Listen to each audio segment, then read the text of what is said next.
Greetings, everyone. The December 9th, 2025 meeting of the Seattle City Council will come to order. It is 2:05. I'm Sarah Nelson, Council President. Will the clerk please call the roll? Councilmember Kettle. Here. Councilmember Lynn. Here. Councilmember Rink. Present. Councilmember Rivera. Present. Councilmember Saka. Here. Councilmember Strauss. Here. Councilmember Hollingsworth. Here. Councilmember Juarez. Here. Council President Nelson. Present. 9 present. Thank you very much. Colleagues, at this time, we'll open the hybrid public comment period. Public comment is limited to items on today's agenda, the introduction and referral calendar, and the council work program. How many speakers are signed up to speak today? We have 24 in person and 9 remote. Okay, we will Speakers will be, Just a second. excuse me. I will, let's give everybody 1 minute and start with 10 in person, then the remote, and then go on with the in person. Thank you. Speakers will be called in the order in which they are registered. Speakers will hear a chime when 10 seconds are left of their time. Speakers' mics will be muted if they do not end their comments within the allotted time to allow us to call on the next speaker. Okay, we'll start with the first 10 speakers. We have in the orders Pete Manning, Mike Asai, Amira Zadiai, and Gabriel Jones, and Matt Pasaki. Excuse me if I mispronounced your name. Oh, it's Peter Manning. Okay, we'll start with Peter Manning. Just thank you. Peter Manning. Yeah, it's been a while since I've been here. I'm president of Black Excellence Cannabis. I've come here before. I've stressed the fact that the city of Seattle helped strip the opportunity from Black pioneers that were in the cannabis sector. That kind of message went. It never got any response from this committee or this council. I even went so far as to meet with Bruce Harrell. And my statement I want to make today is, I never really understood how this process worked, but now that I have, I figured it out. When a politician doesn't do what we ask, then what we do is we work against them. I helped lead a party in the south end of Seattle to vote Katie Wilson in. We really did a great job because a large majority of Seattle in the south end voted for her, and now she's our mayor. I'm asking the Black council members here today to start recognizing us more, Black people, period, because you guys aren't. And if we can't get a response from you guys, then we're going to do what we get to do. We have Mike Asai. Good afternoon, Mike Asai with Black Excellence Cannabis, also Emerald City Collective. First downtown dispensary, 2010. Many of you know me. I echo what Peter says. It's unfortunate that we're back here again. And Ms. Juarez, I haven't met with you personally, but know of you, probably know of me.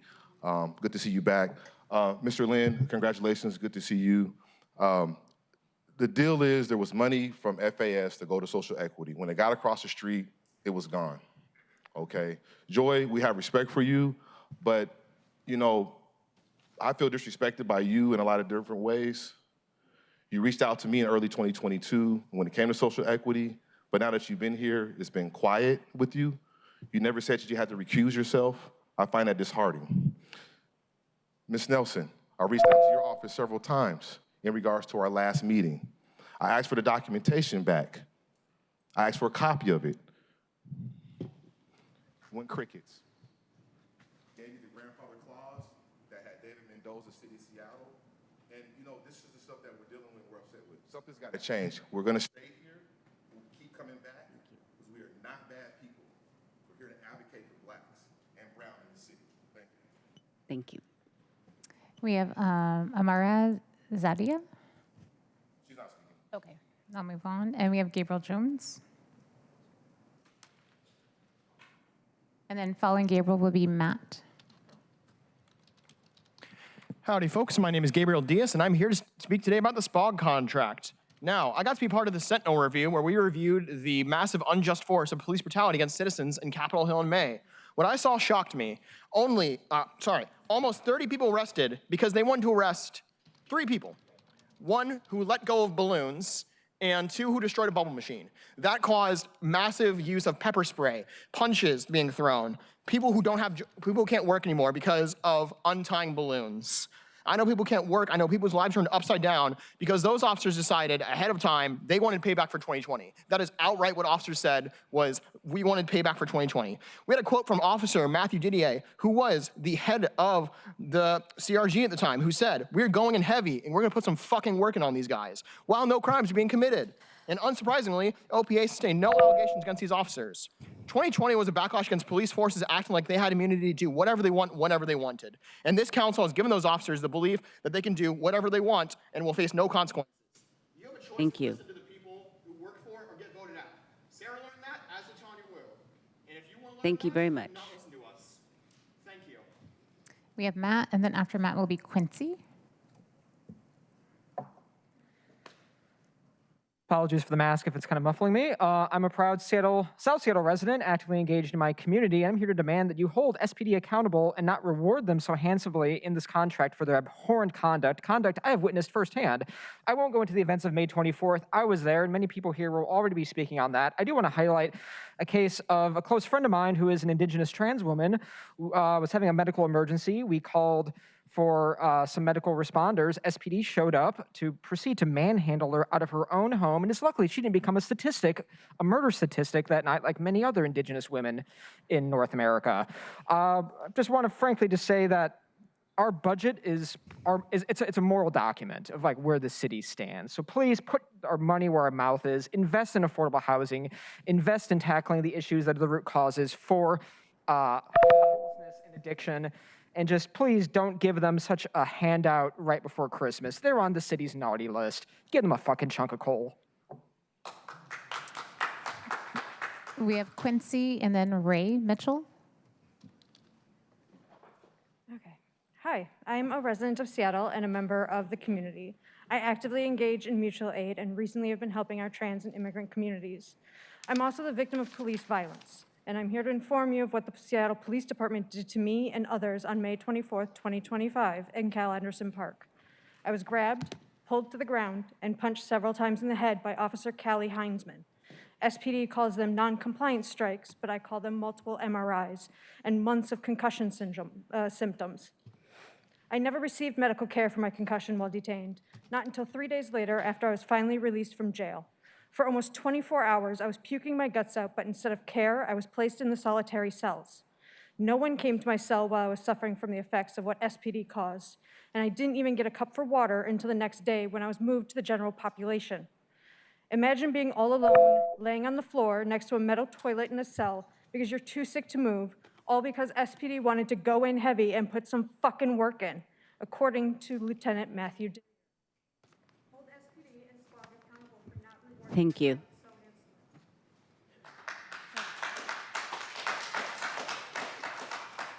We have Ray. Following Ray would be Dawson, I believe. Hello, my name is Ray Mitchell, and I'm a Seattle resident, and I'm here demanding that you do not pass the new SPOG contract. This city already coddles its cops so much that I'm surprised their uniforms don't come with pacifiers and a warm bottle of milk. When Officer Kevin Dave, a man with no valid Washington State driver's license and a history of DUI convictions, hit and killed John Vicandula while going 3 times the legal speed limit, it took a full year for him to be fired. A full year for a blatant case of vehicular manslaughter, and he never faced any actual legal consequences. He hit her with his car so hard that her body flew across the street and dented the door of a car.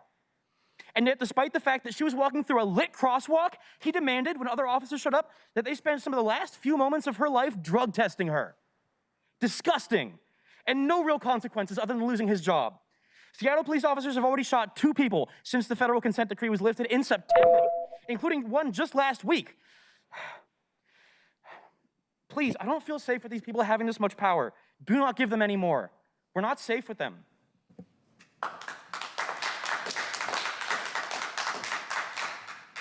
You have Dawson and then Jonathan. It's clear from the constant harassment of our houseless neighbors, from the gleeful abuse from SPD on the 24th of May, when out-of-town disruptors came to our gay neighborhoods and put on a hateful and homophobic show, with protection of SPD. It is clear that you don't value the lives of Seattle citizens if they're going through a crisis. SPD would rather take lives, disrupt lives, endanger lives than they would save them. They would rather abuse their neighbors with no oversight than be held accountable by the civilians they are supposed to serve and protect. If SPD doesn't think they need civilian oversight, then why are you so scared of it? Why, over the past 8 years, have you, when you've had the full power to do so, never established a 12-seat civilian oversight council that will hold them accountable for what they do to the citizens of Seattle? How do you expect us to trust when you don't give us insight? We have Jonathan, then following Jonathan will be Olive Lacey, and then we'll move into remote public comment. I am a member of the Seattle Alliance Against Racist and Political Repression, and I'm here to say that SPD does not protect the interests of the communities they patrol. We can see this when they racially profile citizens in Othello, and with the 2 recent murders in the aftermath of the federal consent decree being lifted.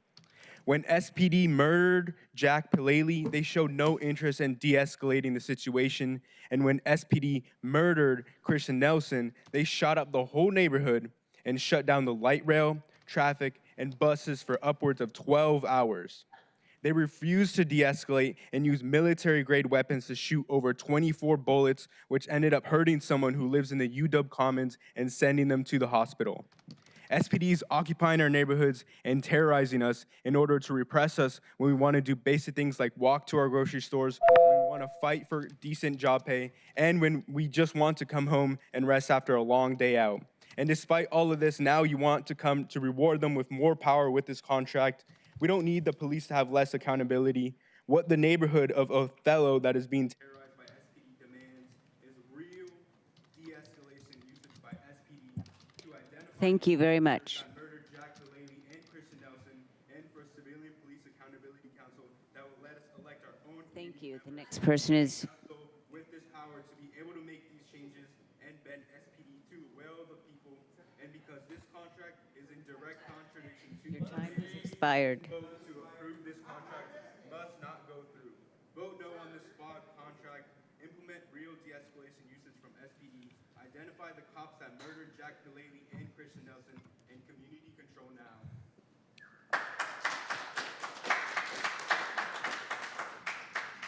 So we have Olive, and then we'll go into remote public comment.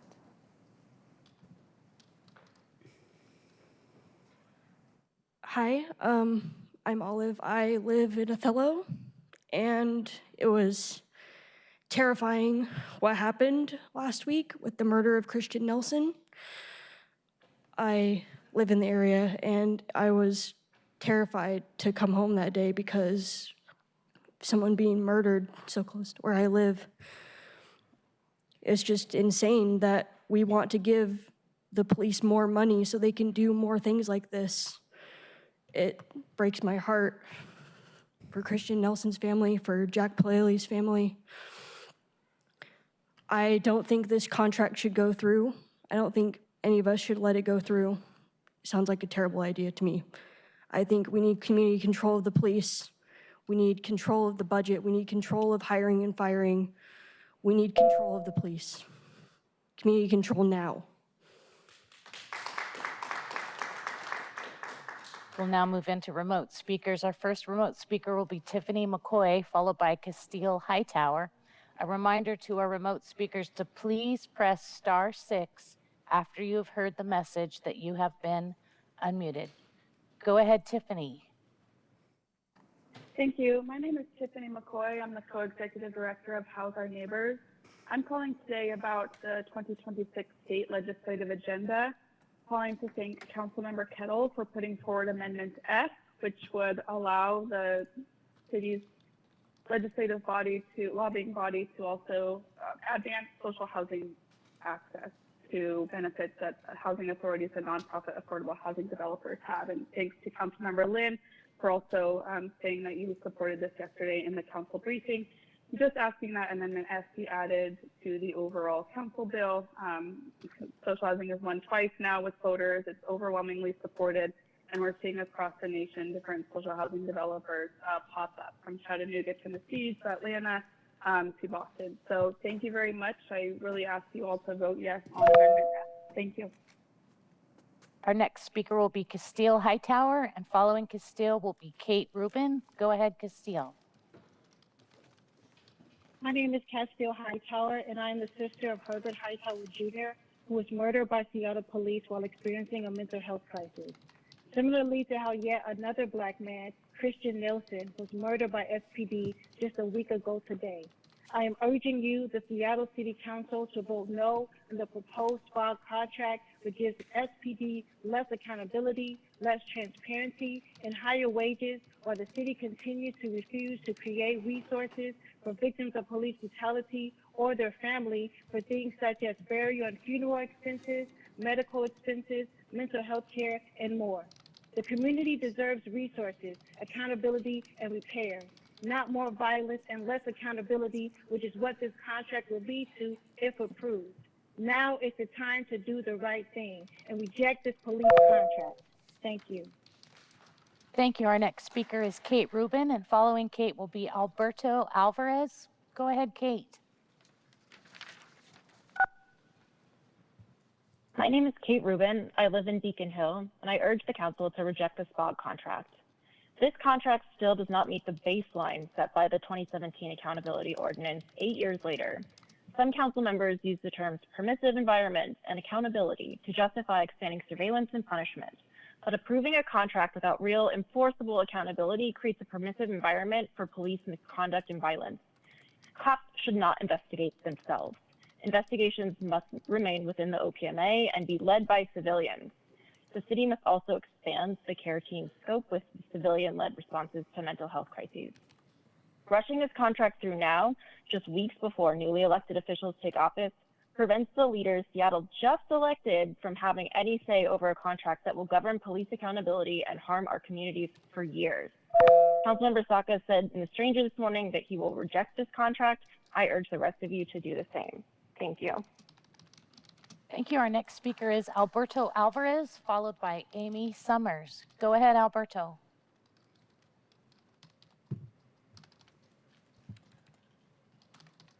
Thank you. The police contract. Trust and accountability were negotiated away during a time when 2 unelected members sat on this council, along with an openly unethical landlord, Maritza Rivera. When it was clear that Mayor Harrell would be ending his term this month, he saddled our city with a deadline for this contract, a pressure cooker timeframe that sidesteps the results of this past election. Vote no on this contract to say that Seattle values were not upheld. Vote no to say the people hold the power. Vote no to say we pay for safety and trust and accountability. Thank you all and have a great day.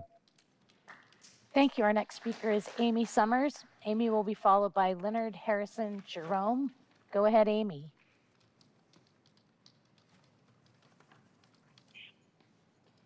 Hi, this is Amy Summers from Pro-Active Persistent People for Progress in the Seattle area that has long engaged on police accountability issues. We too, like many of the speakers so far, have grave concerns about the negotiated contract, and we would urge the council to pay heed to the excellent letter produced by the Community Police Commission dated December 2nd, which lays out a full range of the concerns and points that remain to be addressed to promote police accountability. I will just mention 3 right here. One is we need to have subpoena power for OPA and OIG to really get to the bottom of some of these misuses of power. We also need to have a police union and police forces fully subject to the 2017 Accountability Ordinance. And we need to have a care team that does not require dual dispatch. Thank you. Thank you. Our next speaker is Jerome Leonard Harrison, followed by Joe Kunzler. Go ahead, Jerome.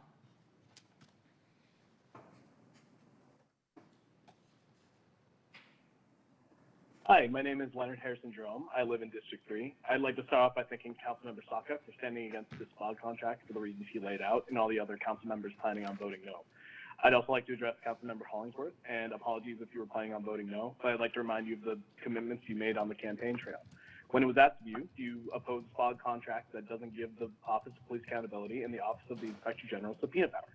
You said yes. Do you oppose a SPOG contract that doesn't remove limitations as to how many of OPA's investigators must be sworn versus civilian? You said yes. You gave your word on the campaign trail that you would not support a contract that doesn't give civilians and good cops on the department recourse when abuses occur. In addition, the ability of CARE, an unrelated department and overwhelmingly popular with voters, should not be prevented from doing their jobs just because the police union says no. We should not be negotiating away alternative response. Vote no. Vote no. Thank you. Our next speaker is Joe Kunzler, who will be followed by David Haynes. Go ahead, Joe. Good afternoon, Seattle City Council. Joe Kunzler here.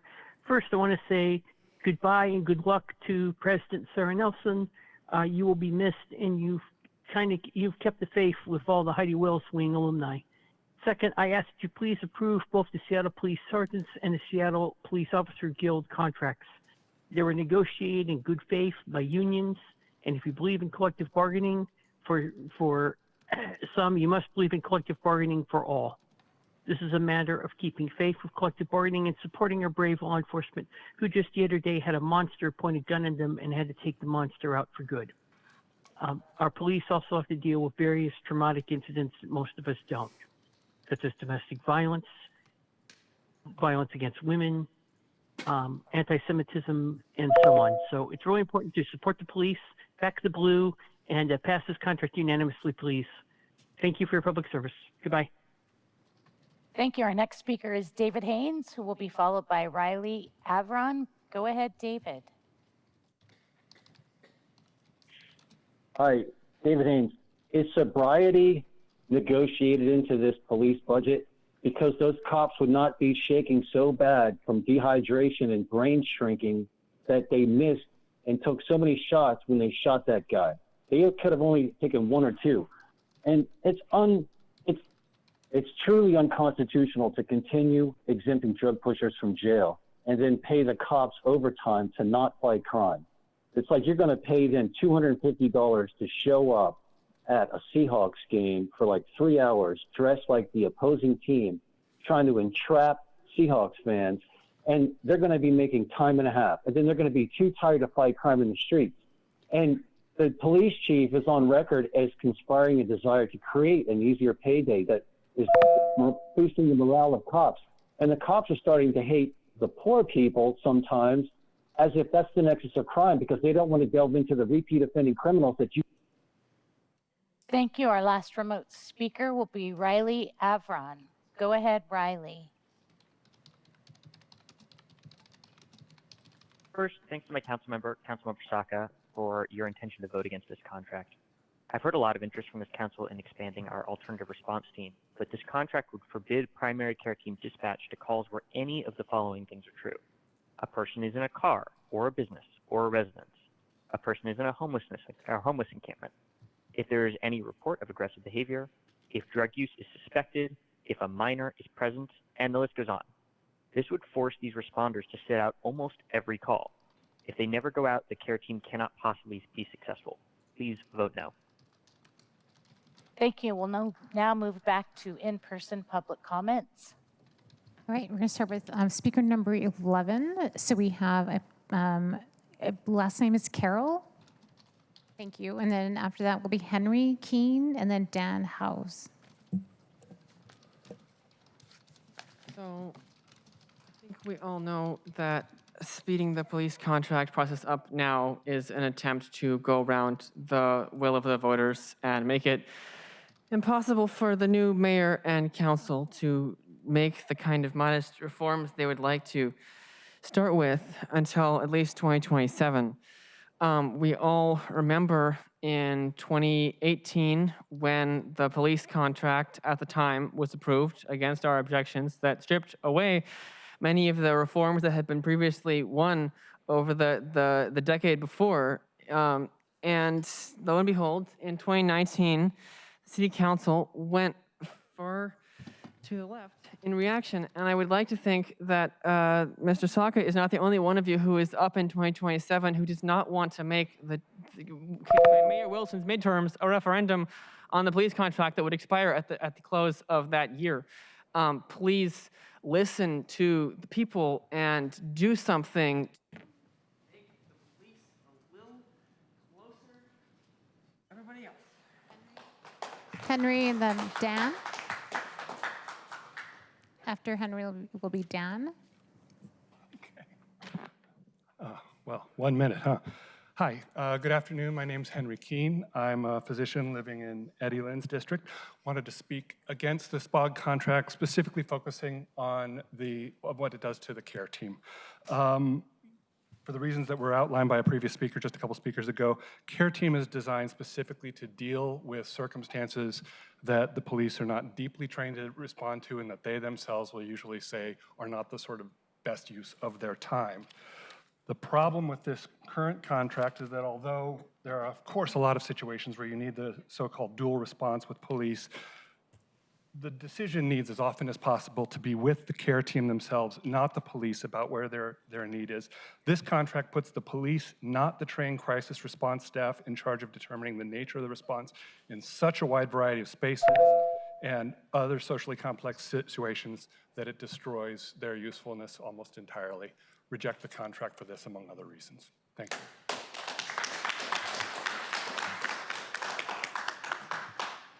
After Henry, we have Dan. Sorry, you are Dan, correct? Yes. Thank you. After Dan, we'll have Nathan Wall. Good afternoon. My name is Dan Howes. I'm a member of USCW 3000. We've endorsed many of you. So I've been on a number of bargaining teams. And cops are not like other workers. In fact, they have often been the enemy of the working class, and the SPD is no exception, and this year has proven that more and more. I, along with other working class people, responded to calls to go to the federal building to protect our immigrant workers, our immigrant neighbors, and SPD showed up and brutalized us and allowed ICE to escape. And also this summer, hundreds of working class people in Capitol Hill came out to defend their neighborhood against hateful bigots from out of town, and SPD sided with the bigots and brutalized dozens of working class people right here in Seattle. So I urge you to reject this contract.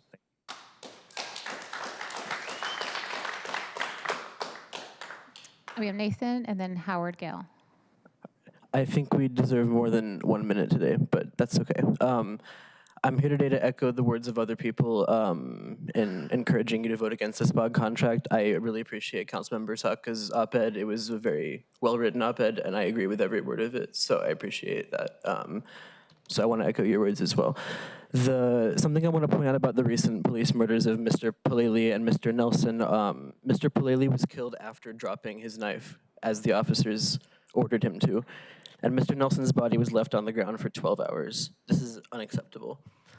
Additionally, I want to point out, over the weekend, our criminal fascist president referred to Somalia, its citizens, its culture, and its diaspora as garbage. Somalis are part of our community. It's just completely offensive, disgusting, and unacceptable rhetoric. And anyone living in District 2, District 1, or District 5 especially, I think would agree that Somalis are wonderful people.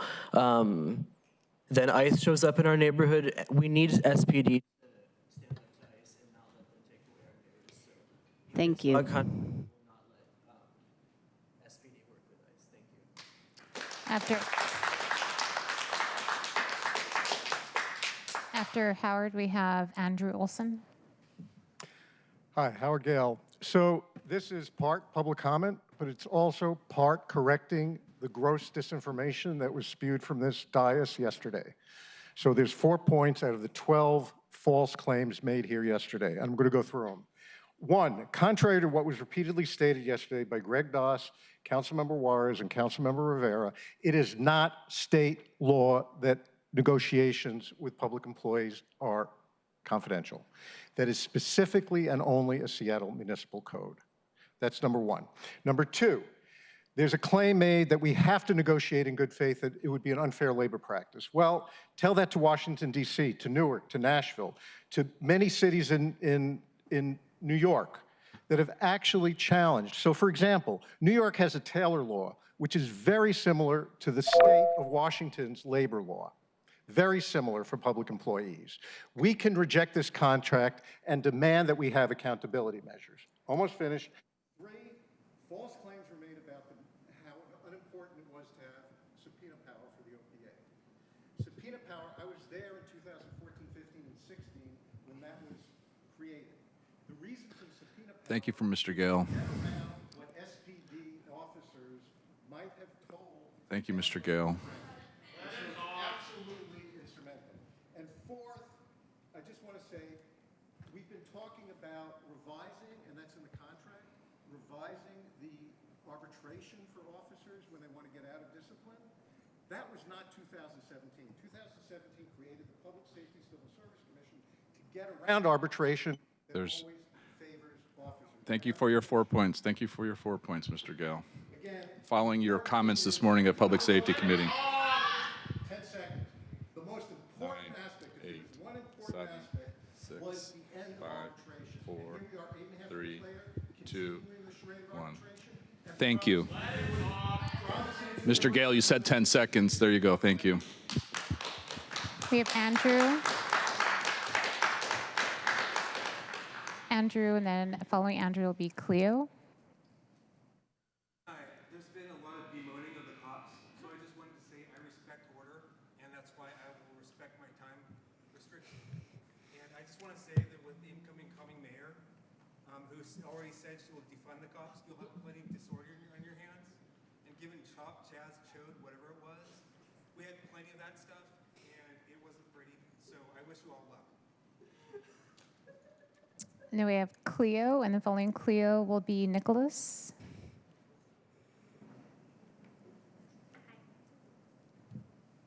My name is Cleo.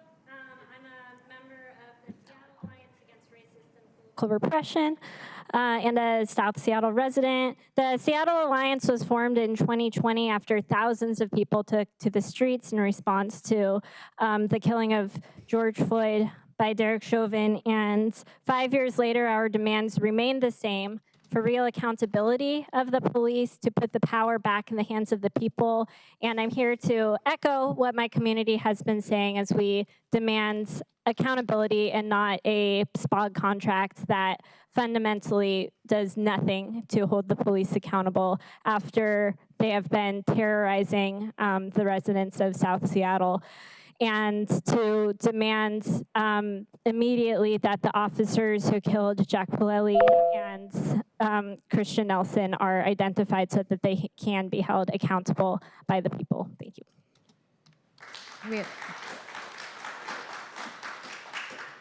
We have Nicholas and then Jordan.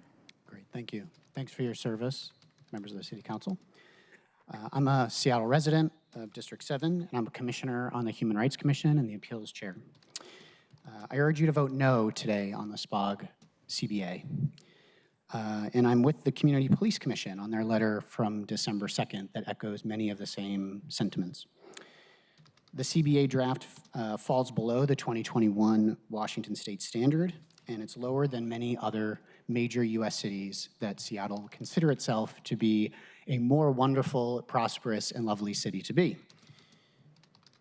The agreement does not fully resolve issues that meet the 2017 Accountability Ordinance and federal court monitoring standards, such as civilian overstrike restrictions, arbitration reform, issues around minor misconduct, as well as the OPA and OIG power. We've sent you a letter detailing these. We hope you've had a chance to read it, review it, and I hope you vote no today. Thank you. We have Jordan.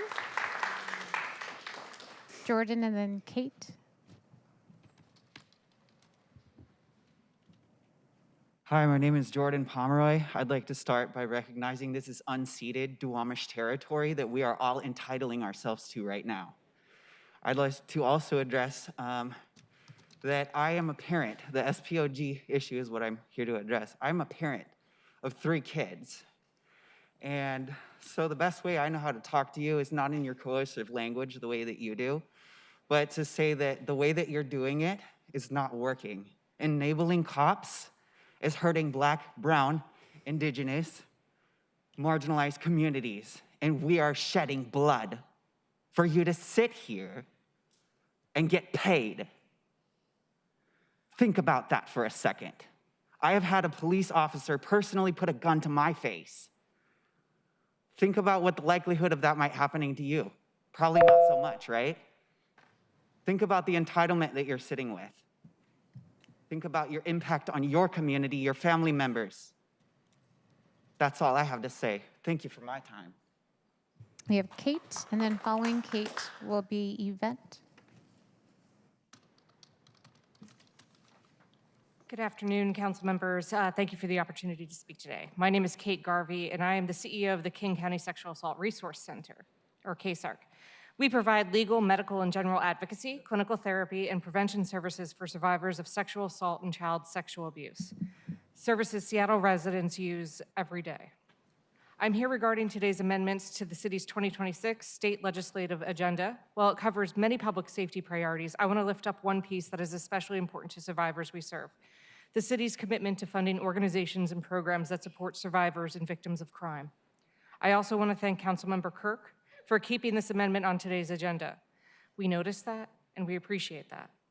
Keeping this commitment in the legislative agenda underscores that survivor services are essential to the city's public safety strategy. State-level decisions on funding and system capacity directly shape whether survivors can access timely therapy.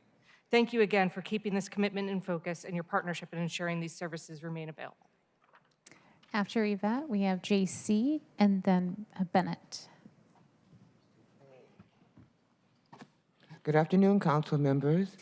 I pledge allegiance to the flag of the United States of America and to the republic for which it stands, one nation, indivisible, with liberty and justice for all.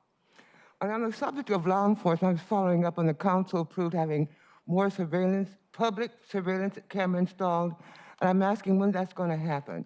In particularly, I take the daily paper, I see on the news, on the daily, there's serious crimes being committed, and law enforcement are constantly asking if the public seen anything to let them know.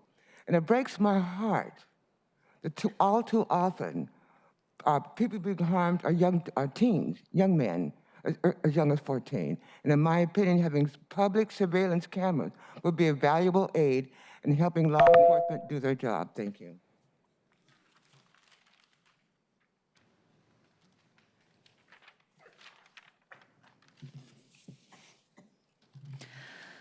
I'm a victim of Seattle police violence that has yet to even be investigated. On May 19th, I joined a demonstration outside of the Seattle Convention Center. The march moved along a sidewalk which flowed through an underground passageway. Once in this area, the demonstration was kettled with Convention Center private security streaming pepper spray onto demonstrators from the front and SPD spraying pepper spray into the crowd from behind. As the sidewalk was partially blocked with a temporary barricade across half the width of it, I moved this barricade to allow safe exit of the crowd around me who were blinded by chemical agents. I too suffered burning eyes, burning skin, blurred vision, and breathing difficulties. Upon moving the barricade, I was immediately tackled, lifted off my feet, thrown into the air, and jumped on by several Seattle police officers. Here you can see that an officer is kneeling on my neck. I was arrested and charged with burglary on the public sidewalk of a public building that I never even entered. I spent 24 hours in King County Jail and suffered injuries. This incident made international headlines, reported on by Al Jazeera, TRT World, and the Seattle Times. This charge was so ridiculous. Thank you very much. Please finish your... This charge was so ridiculous that the Seattle City Prosecutor's Office had it dismissed. And to this day, there has been no investigation by the SPD into this incident, nor has my request on the full police narrative. Please have your seat. Camera footage been fulfilled, and it has been more than 6 months. We demand accountability.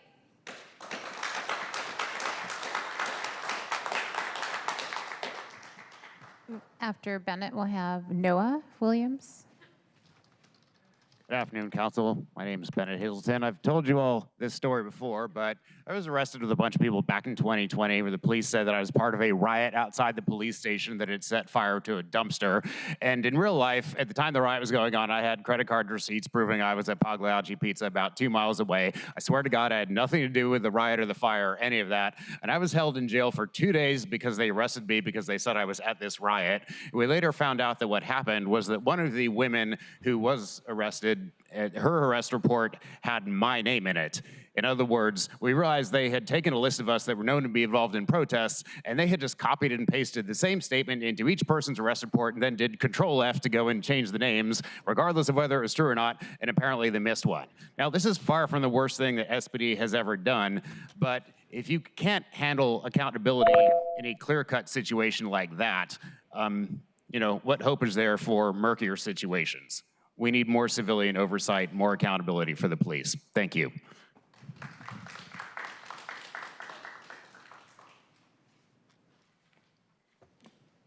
Good afternoon, council members. Noah Williams speaking from West Seattle, and I'm also a member of the Transit Riders Union. First, thank you to Councilmember Saka for your vote no. I wanted to address the provisions chipping away at the CARE team and the issue of police reckless driving and the overall need for civilian oversight. I have seen SPD's recklessness firsthand. I have also seen officers beat peaceful protesters in 2020, and I regularly see them drive many times over the speed limit, far exceeding other emergency responders and abandoning their duty of due regard. John Davi Kandula's life mattered. She didn't have limited value. Prohibiting CARE from responding to situations within their discretion is outrageous and deeply counterproductive.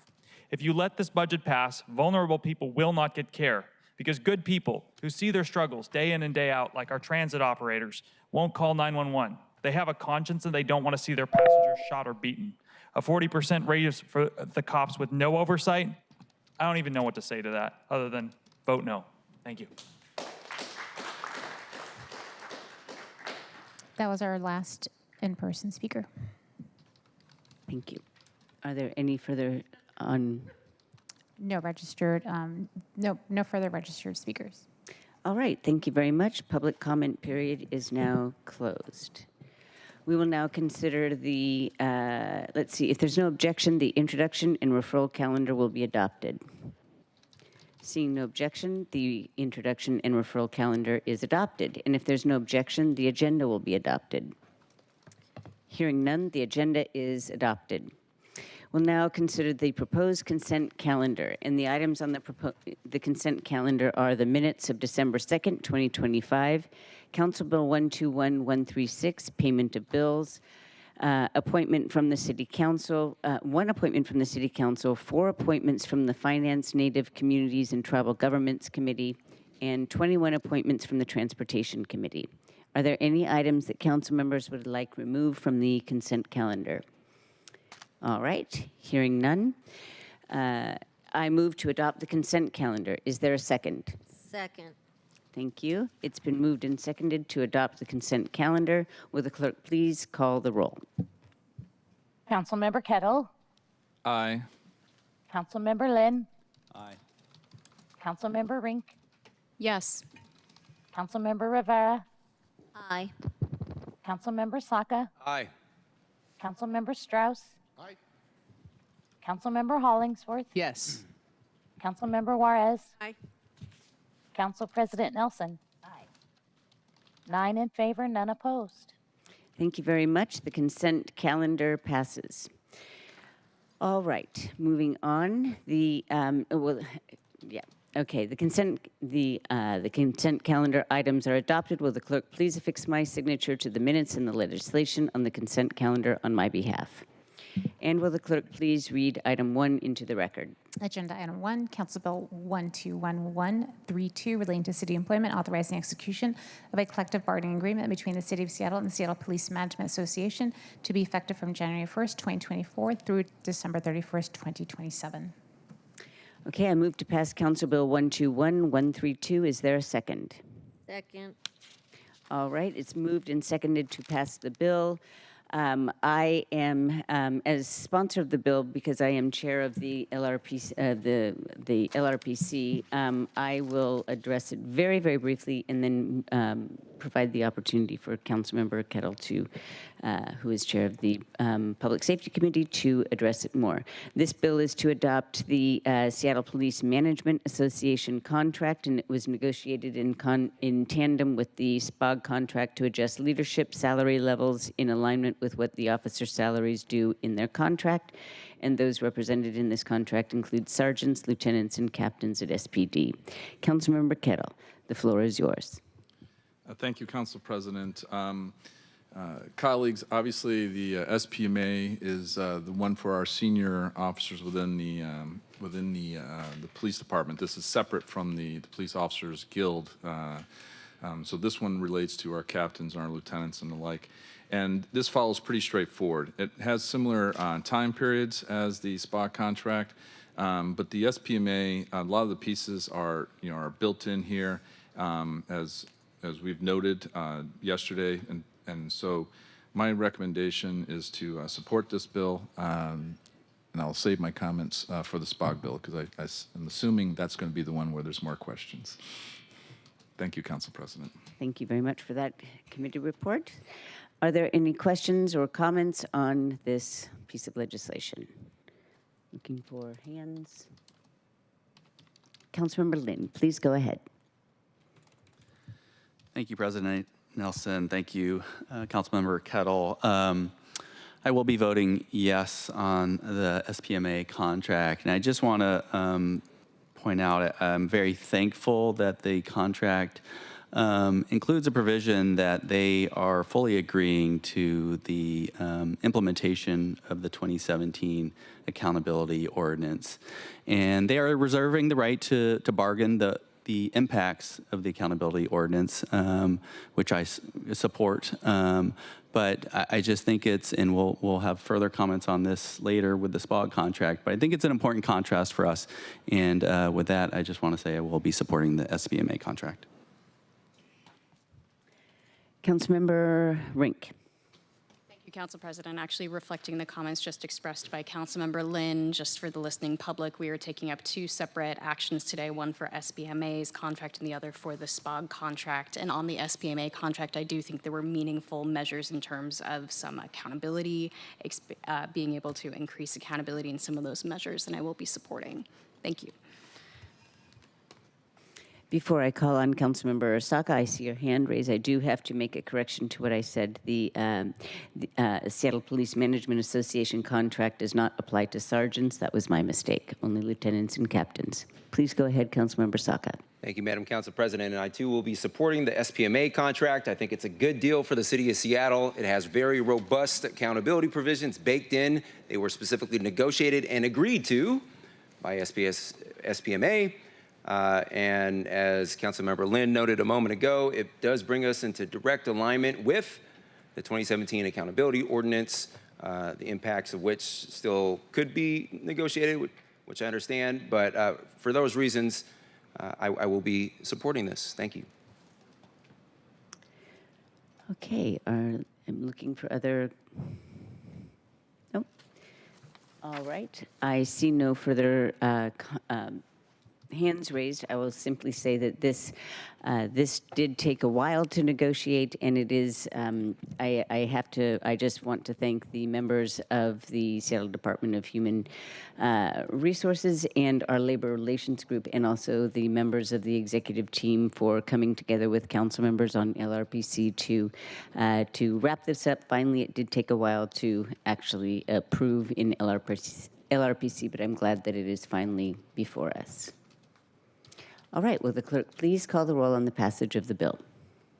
Councilmember Kettle. Aye. Councilmember Lynn. Aye. Councilmember Rink. Yes. Councilmember Rivera. Aye. Councilmember Saka. Aye. Councilmember Strauss. Aye. Councilmember Hollingsworth. Yes. Councilmember Juarez. Aye. Council President Nelson. Aye. 9 in favor, none opposed. The bill passes and the chair will sign it. Will the clerk please affix my signature to the legislation on my behalf? Before I ask that you read the next piece of the next item into the record, I wanted to say that while there is extending my comments just now, while there is a lot of attention on the SPOG contract, it is really important that we have good leaders as well. So never forget that they not only have the supervisory responsibilities, but setting of the tone is extremely important. And sometimes they are a recognition of the actions, and the position of leadership is sometimes understated. So I just wanted to make sure that that is clear, that we require excellent leadership at the top of SPD. All right. Will the clerk please read item 2 into the record? Agenda item 2, Council Bill 133, relating to city employment, authorizing execution of a collective bargaining agreement between the City of Seattle and the Seattle Police Officers Guild, authorizing execution of a memorandum of understanding between the City of Seattle and the Seattle Police Officers Guild. All right. I move to pass Council Bill 133. Is there a second? Second. It's moved and seconded to pass the bill. And as sponsor of the bill, I will I will exercise the privilege of extending to Council Member Kettle, Chair of Public Safety, for the right to make first comments. So please take it away. Thank you, Council President, and thank you for your comments that you just made about the SPMA agreement too, because that's important. In terms of the timeline for it to be done, it's important to know, that the agreement had to be in a way paired with SPOG, because we created a situation, particularly with the interim agreement, where for economic decisions, sergeants weren't necessarily looking to become lieutenants. And so that was part of the process. So I just wanted to note that, there is the two agreements kind of have to go together for that reason. And what we do definitely want to do is look for the best amongst the sergeants in terms of promoting to lieutenant and then captain and beyond. Moving to the SPOG agreement, the agreed to labor agreement with SPOG is an important step to achieving our objectives with public safety. This agreement will aid our ability to attract new SPD recruits, assist in retention, also further implement truly an alternative response capability with care, and make progress on accountability aims, an effort that will continue. We have our strategic framework plan for a safer Seattle. One of its 6 pillars is SPD staffing, since our seriously understaffed police force is a contributing factor to our public safety challenges that we face today. Our strategic framework plan also focuses on that link between public safety and public health, for as you've heard before, we cannot succeed in public safety if we don't succeed in public health. Care is crucial to provide an alternative response to those in crisis, whether because of substance use disorder, behavioral health, or mental health challenges. It is also important for our city to step forward in alternative response. This agreement is crucial to make progress in our public safety reform, and specifically with alternative response. Now, I know the focus is mainly on accountability, and I will say accountability is key to our police and public safety reform efforts. We have furthered our support for our accountability partners. We've done this on a regular basis, whether the Officer Inspector General, the Office of Police Accountability, and the Community Police Commission. Now, there are many factors impacting aspects of our efforts to gain more accountability measures. And I say aspects because somebody can always come back from a different angle, but state labor law is part of this. The labor relations process to include arbitration within the PERC, the Public Employment Relations Commission, is very important. And I recognize there are disagreements on aspects mentioned in this, but this has been part of a 2-year process to get here. 2 years for us on the LRPC and the Select Labor Committee, the SLC. This is not a rush process. As I mentioned yesterday, I have echoes of Councilmember Moore's words in my ears. We pushed and pushed to get an agreement, and here we are today. It took 2 long years. And I will be frank, it's been an incredibly frustrating process. Accountability is key. And I've said this to the men and women of the Seattle Police Department. I've been to all precincts last year and coming back around again. One of the things I said to them is that when you're the best, you have the highest standards, you should look to welcome accountability. That's what we did when I was serving the United States Navy. This is important. And I truly believe that we're going to continue our accountability efforts and to further our achievement of the aims that we have. I've been working this, again, for over 2 years. I have the accountability ordinance here. I have my notes from reviewing the accountability ordinances, and I see what we've done with our SPOG parameters, where we have furthered what we've done here. And I'd like to point out specifically OPA, the Office of Police Accountability, and the measures impacting that, beyond the Chief of Police Investigations bill that we passed earlier this year, which helped OPA. There's the civilianization piece for OPA. It's so important, and there's that also for SBD. We have the 180-day trigger simplification, because that was causing problems. That was a step forward. And I know some may say, you know, frontline investigations is not important, and then everything should be seen at OPA. But you know what? If we're going to develop our leaders of tomorrow, as I mentioned with SPMA, our lieutenants and captains of tomorrow, we have to develop our junior sworn officers today, our sergeants. And we cannot do that if those sergeants are not able to lead for those minor things. If you look at the ordinance, only the major, serious items are supposed to go to OPA. By the frontline investigations piece, this helps OPA focus on those very important pieces and not get bogged down. One of the things I'm constantly looking at is to create a functional criminal justice system, a functional public safety system. And this is what we're doing with this agreement. This is what we're doing with this agreement. We're helping OPA. All these pieces help OPA. It's really important. And they're a key piece of our accountability process, accountability partner. Then there's the subpoenas. I'll be blunt. I noted that it was said that the most glaring failure of this contract is the refusal to grant subpoena power to OPA and OIG. I will note first, OPA and OIG do have subpoena power. There's also city ordinance, Ordinance 126264, that sets a process for the issuance and challenging of those subpoenas. The limitation on that subpoena power is around the officer's personal records, i.e. personal text, emails, and so forth, and those family members associated with those officers. Otherwise, both entities can and have subpoenaed records. Let me say that again. Otherwise, both entities, the OPA and OIG, can and have subpoenaed records. Second, both OPA and the OIG do have the authority to order officers to cooperate with investigations, including taking part in interviews and providing documents. This authority flows directly from the Chief of Police, Chief Barnes. If officers fail to cooperate and comply with these orders, they are subject to discipline up to potential termination.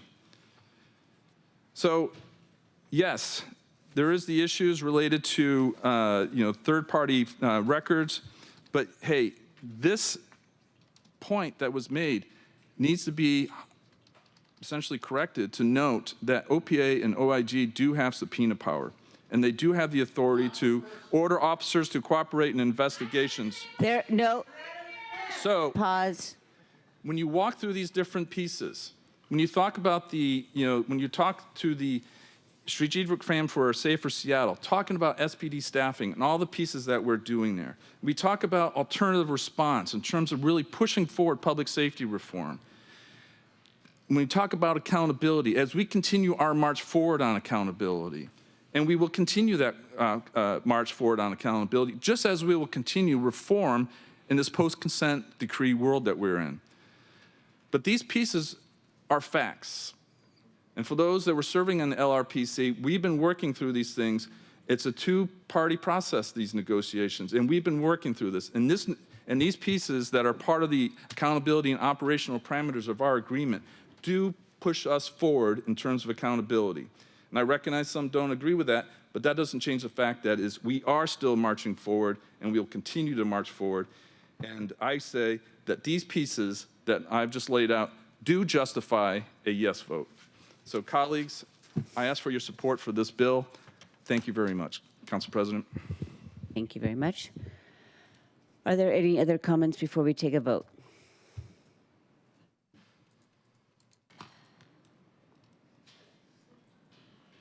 Councilmember Rink.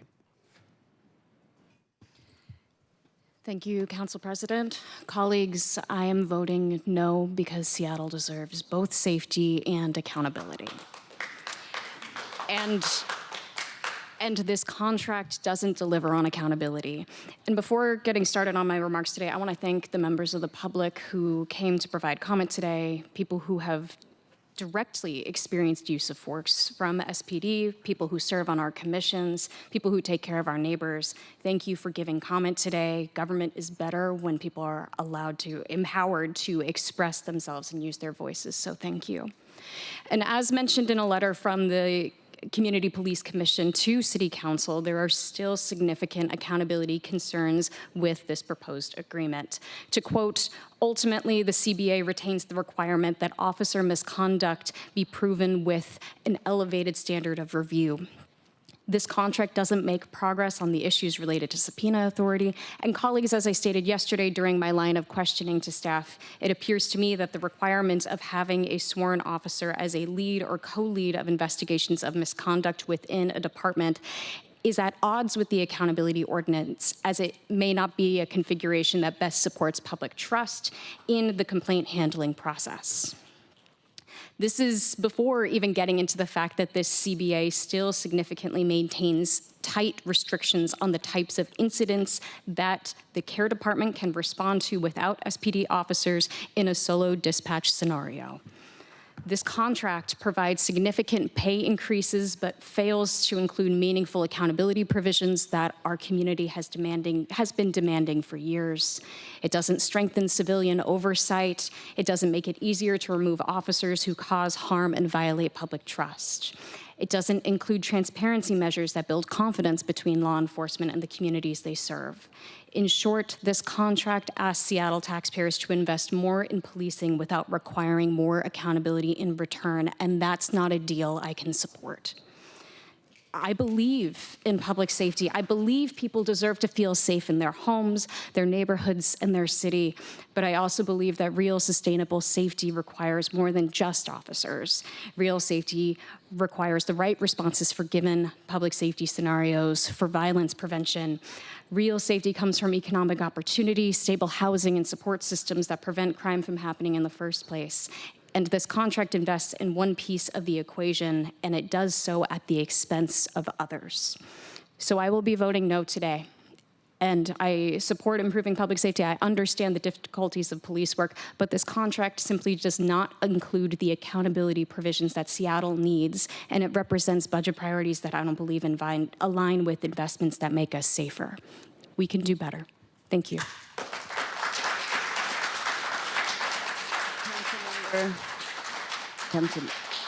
I believe that was Councilmember Saka. Did you have your name up? Did you have your hand up for a second? Okay, go ahead, please. Okay, thank you, Madam Council President. So the badge earns trust, not from its shine, but from the conduct behind it. The proposed SPOG CBA is a bad deal for the city of Seattle. The accountability provisions contained in that contract are too lightweight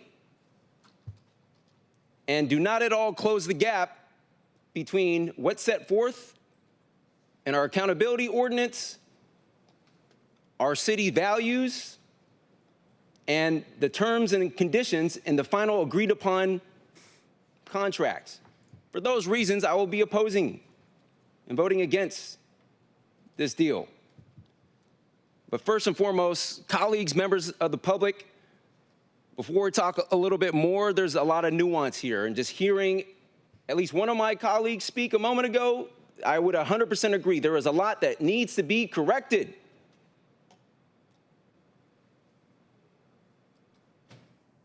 But before I talk about some of that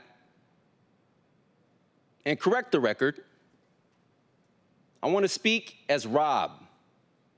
Just me, not as a council member, but as Rob, as a father, as a son, and as a black man in America.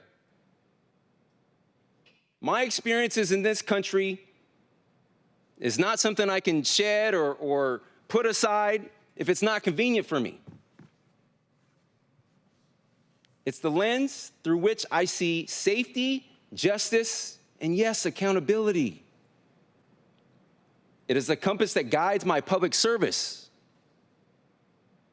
I have lived through encounters where the actions of an officer crossed the line, where I felt fear rather than protection. I've experienced police brutality firsthand. These moments have shaped me, and I carry them with me every single day. Not with resentment or animus, but with responsibility. No person in Seattle should ever feel powerless, unseen, or vulnerable to unequal justice in an encounter with law enforcement. Not one more resident, not one more child, yours or mine. Guided by these experiences, I have spent more than a decade pushing for police reform, stronger civilian oversight, and better community safety systems. If you've been paying attention for more than just the last 2 years, you'll know that. Before taking office, I served on the King County Charter Review Commission and helped champion and pass some voter-approved police accountability measures and reforms that were ultimately enshrined into the county's charter, including subpoena power, let's correct the record in a minute, for the county's civilian, emphasis, civilian, Office of Law Enforcement Oversight. It has been over 5 years since many of these reform measures were approved by voters in 2020, including subpoena power for Olio. Since then, in the intervening 5 years, the county's police guild, our SPOG equivalent, if you will, has even agreed to that subpoena power in their contract. Some form of subpoena power is in their contract today. Somewhat limited, but it's there. I think that's the new standard. That's the new high water mark from which we should measure our success when we talk about accountability. That's what our local market, that's what others in our local market are doing. Why not us? So this contract also gets some things right, and I don't want to dismiss or trivialize those. With respect to accountability, the CBA would allow civilians to work on serious misconduct cases with sworn investigators. Civilians may even co-lead the investigation alongside a sworn investigator. The CBA also provides much needed clarity around the 180-day review period and tolling that begins for officer misconduct reviews. I think there's some cool things in there to help drive the culture change internally within the department that we all want to see and ultimately improve the community experience. Those include things like language bonuses, higher education bonuses. The education or the research and data is crystal clear on this point. Officers who are more educated use less force. These are good things. There's some also solid reform of the department's dispatch practices and policies, namely our care department expansion. That's a good community win. It's a big deal. It allows our city to start moving away from a strict dual dispatch model that is highly unworkable when applied broadly. It means more trained social workers responding to crises, more people getting help instead of cuffs, and fewer unnecessary encounters between armed officers and residents in distress. Those are good things, especially in including the care piece. That is a strong reform. The proposed contract moves in a direction, but it does not move boldly enough. Care expansion, good. But make no mistake, care expansion and reform is not accountability. Not.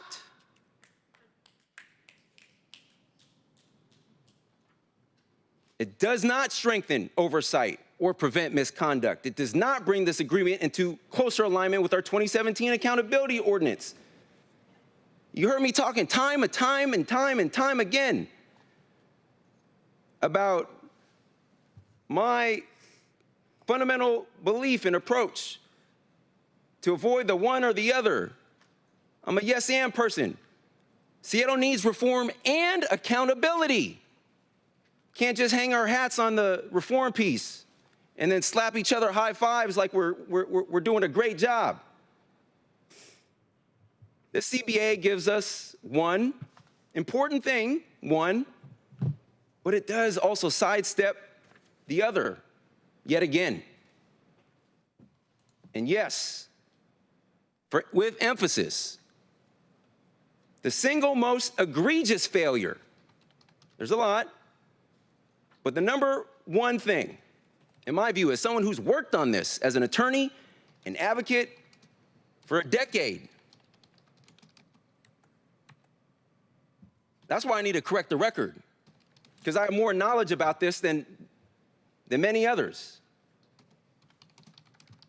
The single most egregious failure is the continued refusal to grant subpoena power to our civilian, emphasize civilian, underline that, and put an exclamation point at the end, civilian oversight authorities. The Office of Police Accountability and the Office of the Inspector General. Everyone's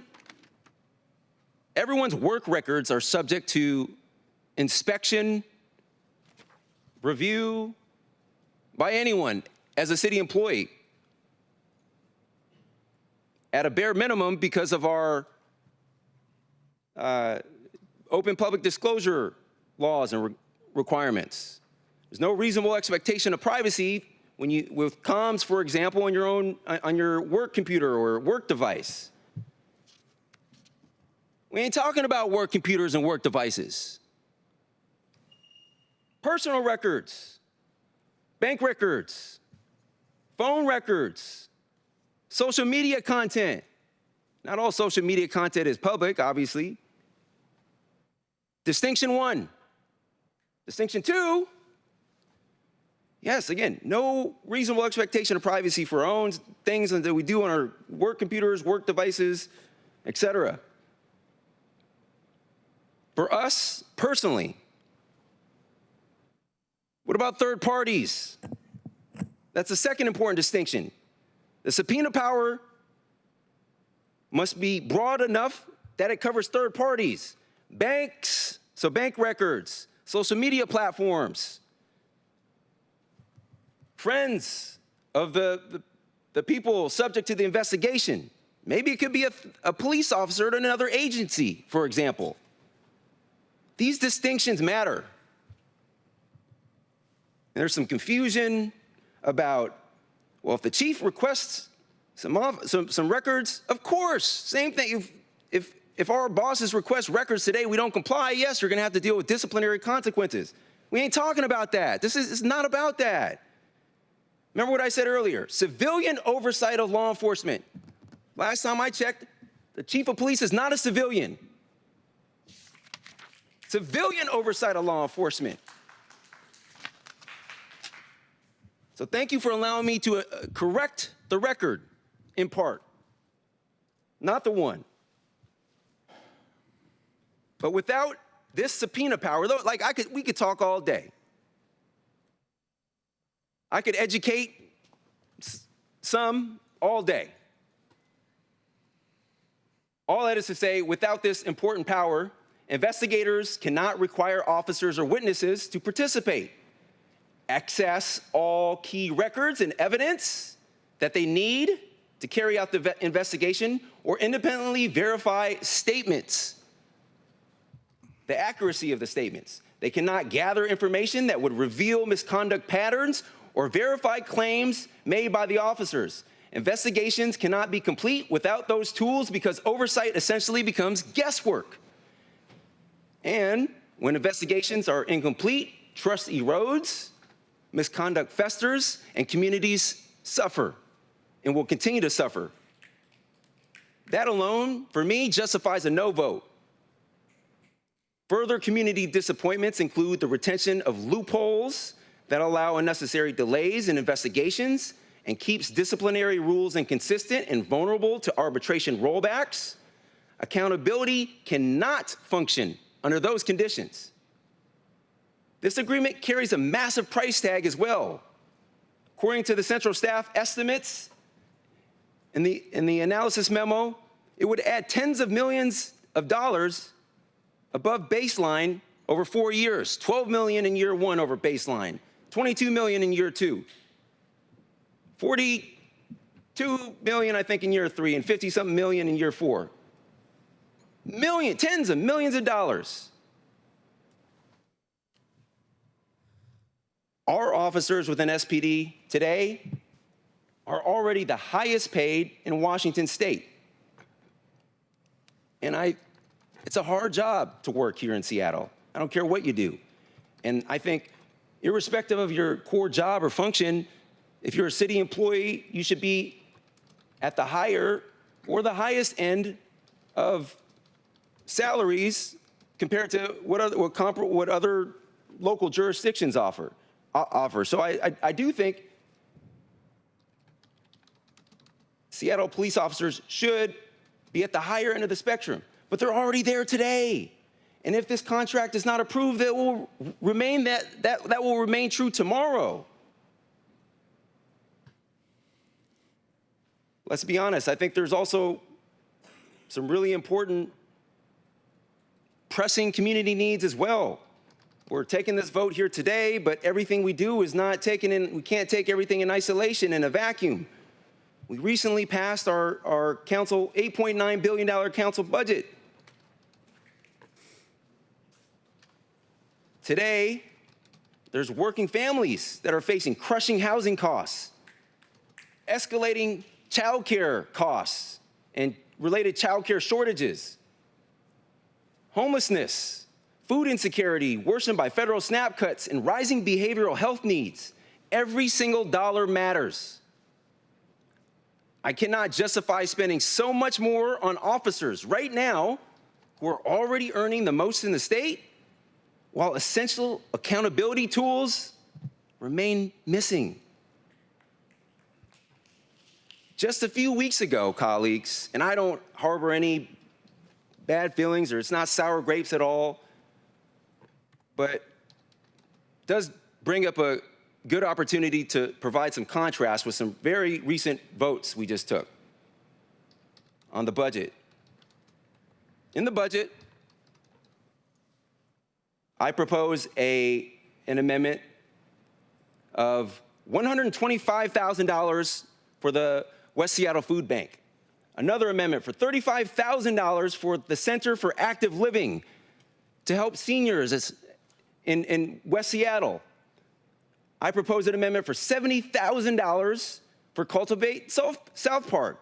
They wanted to provide and distribute free meals occasionally in the heart of the South Park community.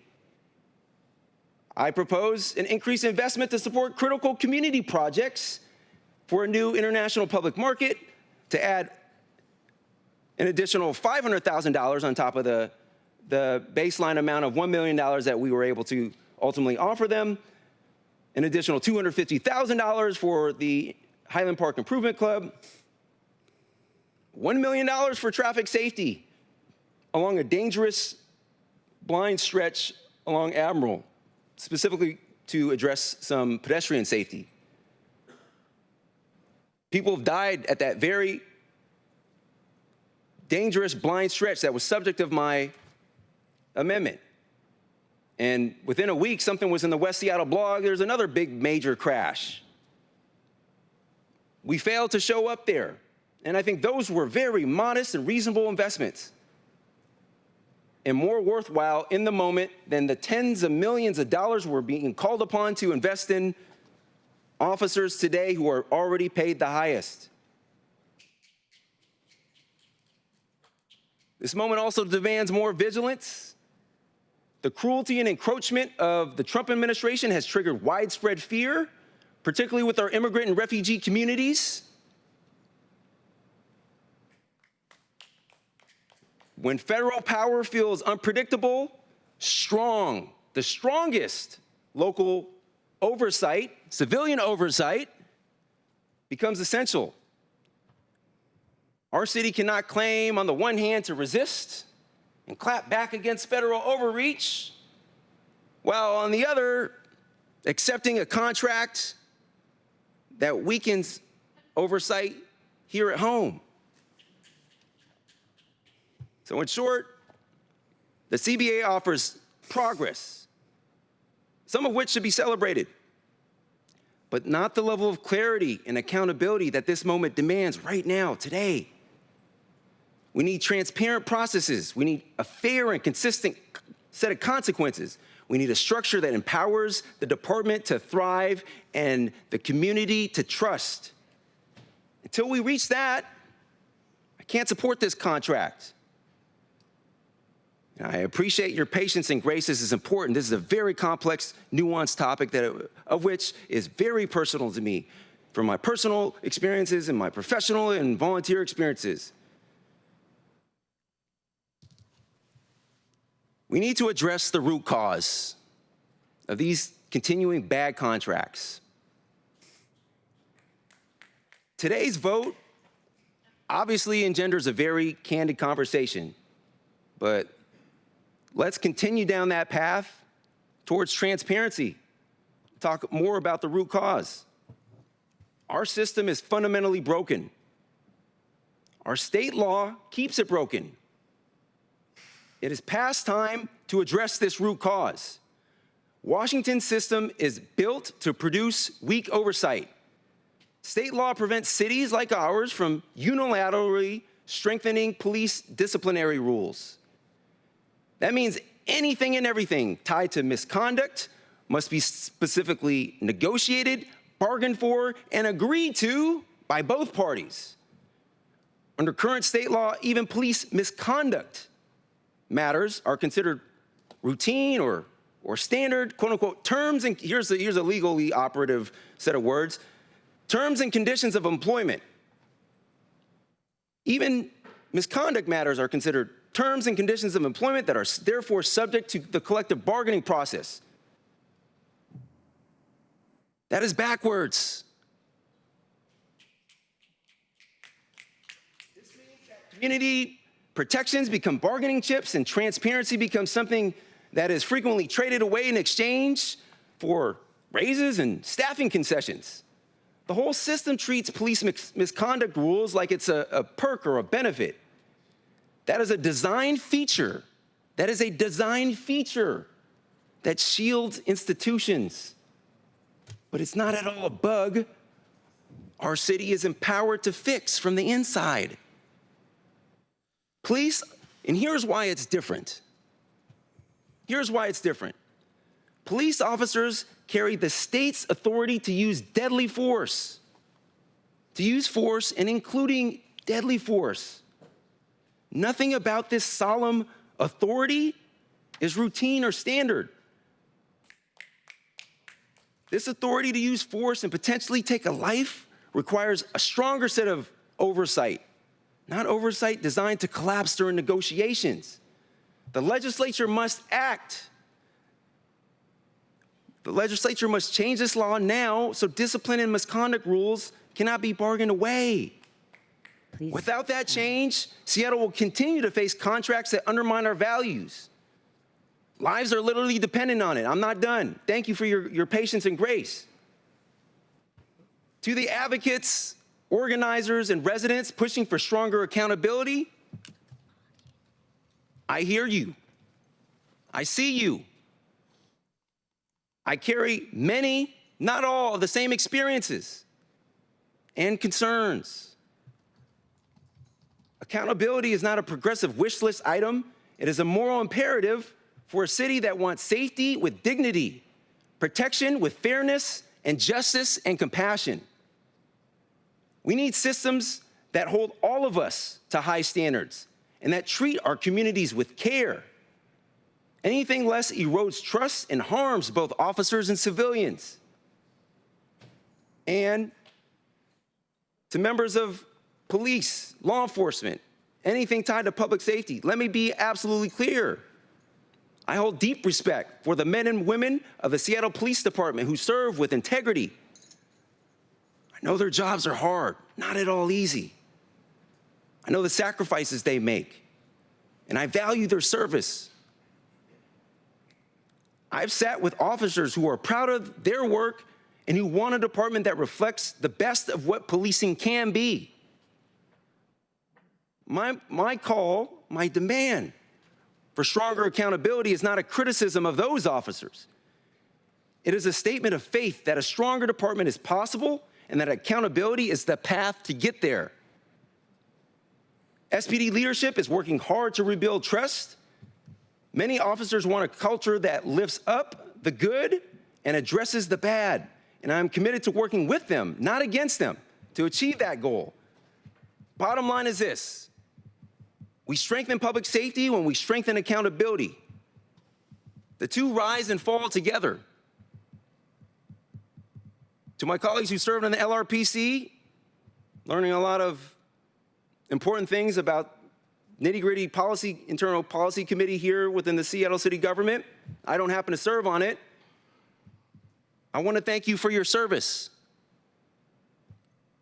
My opposition to this contract that's before us today is not at all an indictment of your work and your efforts and your contributions to our city. I would ideally have liked to sit on the LRPC, but I'm not here to cast aspersions on you or your work or SPOG. They are functioning within the system that is designed, that we all operate in. But for LRPC-related concerns, please don't bring a contract back before me that does not include stronger accountability provisions, but at a bare basic minimum, subpoena power.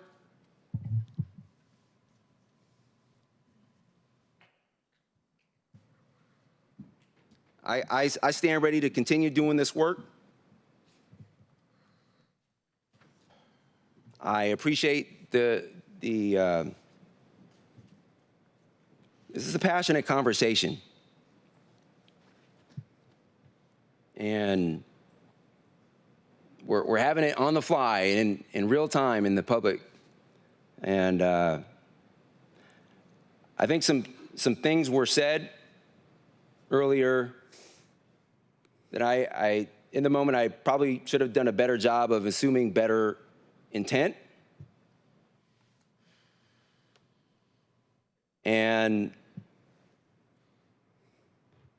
But words matter as well.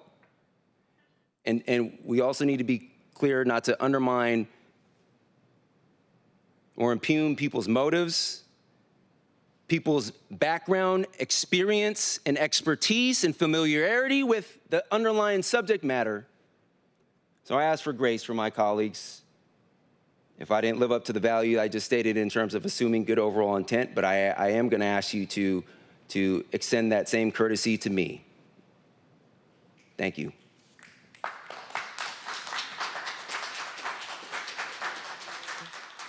Councilmember Lynn. Please be quiet in the House.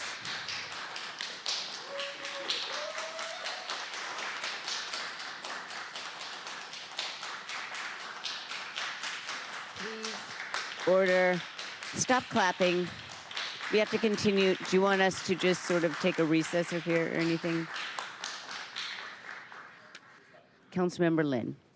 Thank you, Council President Nelson. Thank you to all the members of the public here today. Thank you to my colleagues for your comments. Thank you, Councilmember Saka, for your heartfelt comments there. Fully support your comments today and in your opinion article in The Stranger today. And as you mentioned, nothing I'm saying here is meant to impugn any of the hard work that went into this contract or to question the integrity or values of any of my colleagues here. But I will be voting no today on this contract because this agreement would mean further delays to full implementation of the accountability ordinance that council adopted in 2017. And I just want to point out that, it was a diverse council that adopted the ordinance in 2017, and it included Councilmember Juarez, included Councilmember Burgess, Councilmember Bagshaw, and many others. And here we are 8 years later, and if we approve this contract, it will go through 2027. That will be a decade that we still have not implemented the accountability ordinance. And as my colleague, Councilmember Saka said, this is about pro-accountability, pro-civilian oversight, and really pro-public safety, because we do know that those accountability and public safety go hand in hand. And I do want to recognize the incredibly difficult work of our officers who too often are put in positions where they are dealing with the failures of our society, the failures of electeds to address basic needs of our society, as we have seen economic inequality grow, as we have seen homelessness and mental health needs grow. And those are the fault of us as electeds, not the fault of our officers. And so I think we need to take accountability ourselves for many of our failures to address the root causes of our public safety needs. I also think that it's important to recognize that the grief and the anger and the frustration that led to the nationwide protests in 2020, those are just as real today as they were then. We have never addressed the root causes, the generational trauma that was inflicted upon our communities. It continues to be inflicted upon too many. And we can't just sweep it under the rug. We can't just ignore it or move past it, although many people would like to, because it is a festering wound that will continue to impact our communities, continue to impact our ability to provide true public safety. I would like to talk a little bit just about a personal story, just to help shed light on how this might impact our communities. Because I think about when I was 20 years old and I was living in St. Paul, Minnesota. I was in college, and I was spending time with some friends on a Friday night, and one of them had too much to drink and was acting inappropriately, and the police officers were called, and I ended up handcuffed in the back of a police car, and the officers were upset because my friend ran away and resisted arrest and hurt one of the officers, and so they wanted me to give up the name of my friend, and I was refusing to do so. And when I was in the back of the police car with handcuffs, this officer was pretty upset and angry at me. And I understood the anger because his friend had been hurt, and another officer had been hurt. But he ended up putting his hands around my throat while I was handcuffed in the back of the police car and threatening me. And he did it more than once. And he was trying to teach me a lesson, a lesson that he was in control and that he could harm me. This was before body cameras, before cell phone footage. And, and then ended up driving me around town for 30 minutes, continuing to tell me how they were going to ruin my life. And ended up taking me to the drunk tank, where I spent a few nights. I did blow up .04, which is about one drink. He stated misinformation on, to keep me in the drunk tank.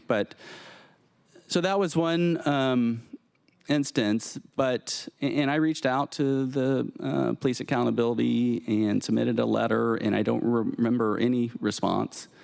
But what I do remember is a couple months later, getting pulled over by a police officer, had a broken taillight, and it was the same officer. And I remember being extremely frightened because, and I should say also at the time it happened, I had long hair, and the officer had made some racialized comments about, am I Indian or something? And so when I got pulled over months later, I was thinking to myself, he knows what I look like. He now knows what my vehicle looks like. Probably knows that I submitted a complaint about him. And, I truly felt unsafe, not because I felt worried about my neighbors or anything else, but I felt unsafe in my own neighborhood because of the police. And, that too many, unfortunately, feel that sense of fear. And that fear creates mistrust, and that causes a lack of faith in the police, a lack of faith in government. And so that's for me, there's one harm when misconduct occurs. There's another harm, which is just as serious when that misconduct does not get addressed. And if we really want to move toward a more positive relationship between the community and the police towards a comprehensive approach towards public safety, accountability has to be our priority. And as we look at these two different contracts, I think about a couple of things. I think about the SPMA contract where we were able to bargain much greater accountability measures. And that says a couple things. One, it says to me that we should be able to bargain strong accountability measures into our SPOG contract. And I understand that they are, in different positions, but there's no reason for us not to stand firm to insist upon the same strong accountability measures in the SPMA and the SPOG contract as we were able to achieve in the SPMA contract. And I also believe that we should not be bargaining this accountability in the first place, as my council member colleague Saka said. And so when you think about accountability, again, I think about our accountability as electeds to hold firm on insisting upon accountability. I also think about our state legislators who, there was a bill back in 21-22 to take accountability off the bargaining table, and it did not make it very far in that legislative session. And so I think it's incumbent upon us to push our state legislators to take accountability off the table from bargaining.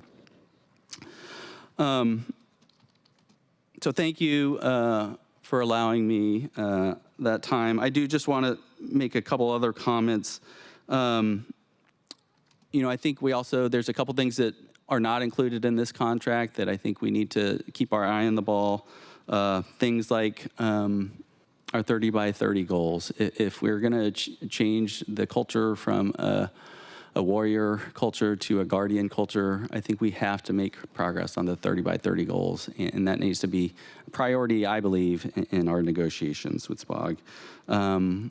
We don't have our eyes on outside employment, and that was not part of this negotiations, and I think we need to make sure that's a priority as far as any future negotiations. And finally, I do just want to talk about the process. I know that there are rules and requirements around confidentiality, and if we need to be pushing for changes in those laws or rules, but I do think there are steps that we can and should take as part of any future negotiations to have greater transparency, greater community input as part of any future contract negotiations. Thank you.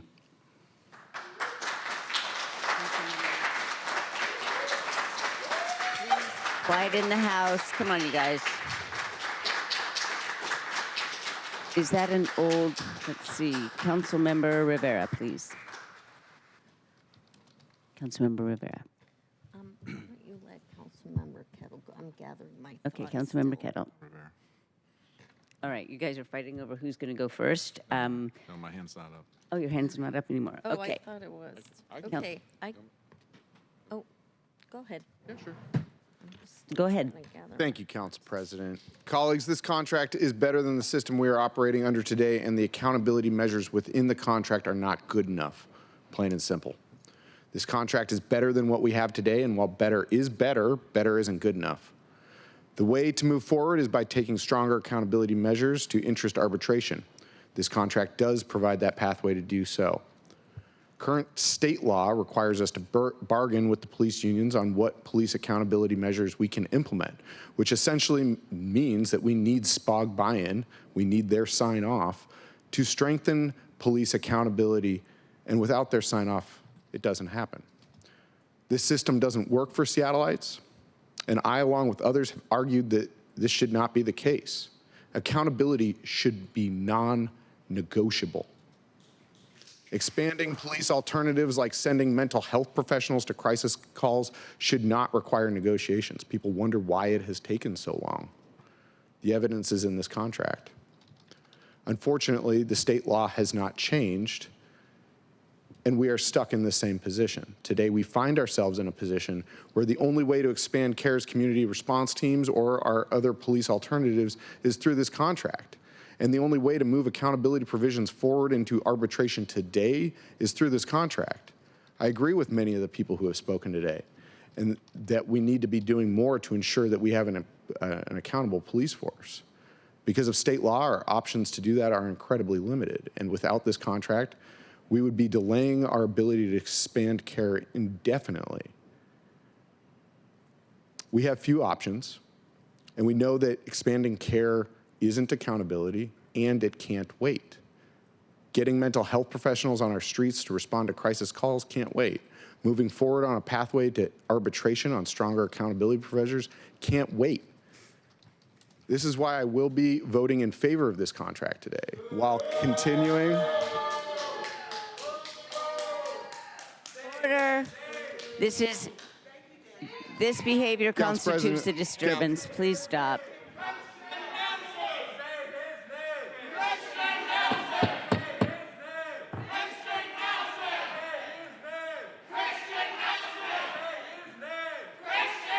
There will be order. Stop.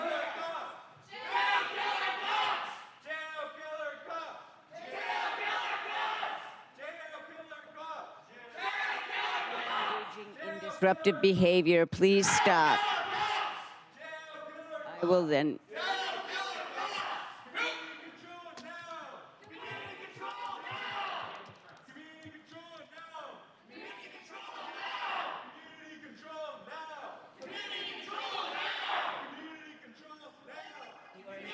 Disturbing behavior, please.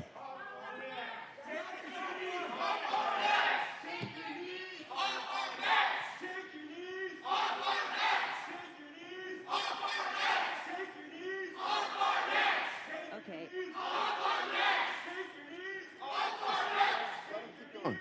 Let him keep going. I'm fine. Oh. I haven't finished.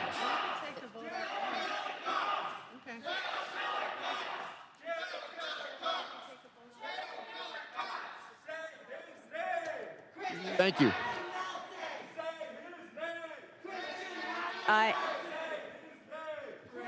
Madam President, may I make a point of order? Make a point of order, Madam President. Oh, there you are. Yes, you may. Okay, excuse me. Okay, sir, thank you. You may speak now. All right. Okay, let we us will now- speak. I am waiting for. Have respect. Madam Chair, a point of order. Yes, you are granted a point of order. If they will not be respectful, I ask that we take the vote in our offices.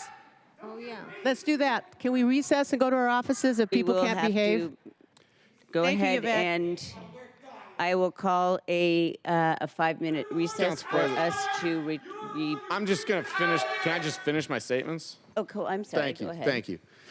So as I said, that we have few options before us, and we know that expanding CARE is an accountability, and it can't wait. Getting mental health professionals on our streets to respond to crisis calls can't wait. Moving forward on the pathway to arbitration on stronger accountability provisions can't wait, which is why I will be supporting this contract today while continuing to push for more police accountability provisions in our city and to make the changes to state law that block us from strengthening accountability in our own city. Better isn't good. Better is better, but better's not good enough. We've got more work to do here and in Olympia, and I'm here to do that work. Thank you.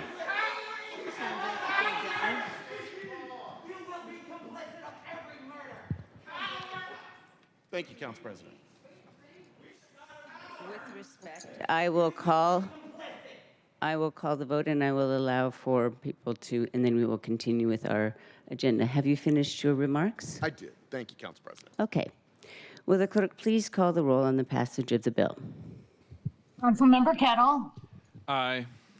Councilmember Lynn. Councilmember Lynn. No. Councilmember Rink. No. Councilmember Rivera. Aye. Councilmember Saka. Nay. Councilmember Strauss. Here. I cannot. We can't hear what you are saying. Point of order, Council President. order, go I ahead. think we need to finish this vote in chambers because we've afforded folks the respect to listen, and we need to be able to conduct our business. Yes. And I am happy to be here, but okay, we've afforded the ability to speak, and now we got to finish our business. So you're saying Keep doing the vote. Just keep doing the vote. This is what you want. Great. Let's go. Let's just keep doing the vote. Keep going. Let's go. Councilmember Strauss. Councilmember Hollingsworth. Who's next? Who's Councilmember. Councilmember Hollingsworth. Hollingsworth. Yes. Councilmember Juarez. Who? Juarez. Who's next? Lynn? Councilmember Juarez. Juarez. Juarez? You. Yes, I vote yes. Council President Nelson. You. I vote yes. 6 in favor, 3 opposed. Thank you very much. Okay. The bill passes and the chair will sign it. Will the clerk please affix my signature to the legislation on my behalf? What was the count?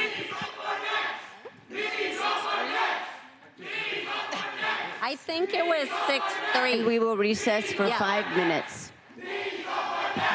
Council is now in recess for 5 minutes. Recess.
Councilmember Saka, We can do the state thing next week.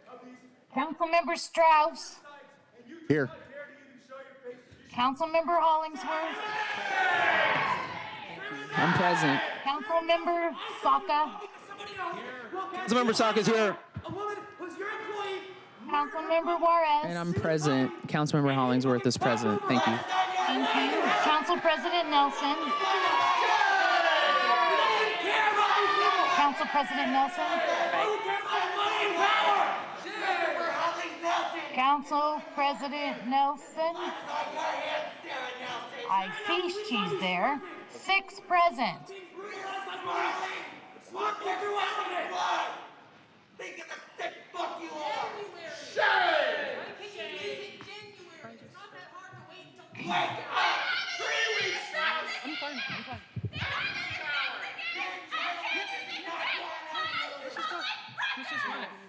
You would let all of us be murdered if it let us keep you jobs. You're a coward. That is just it. Cowardice. Yes. Blood is on your hands, Sarah Nelson. Let her drink herself to death.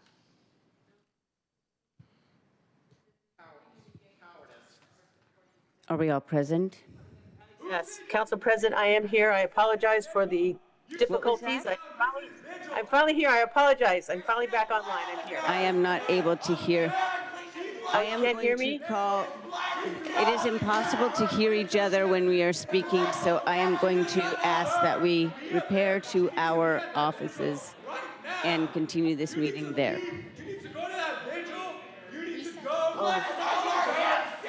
Okay, so, okay.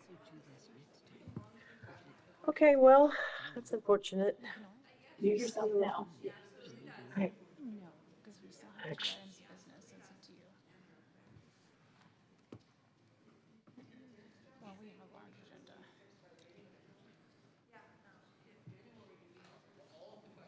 We do have items still left on our agenda, and we will continue this meeting.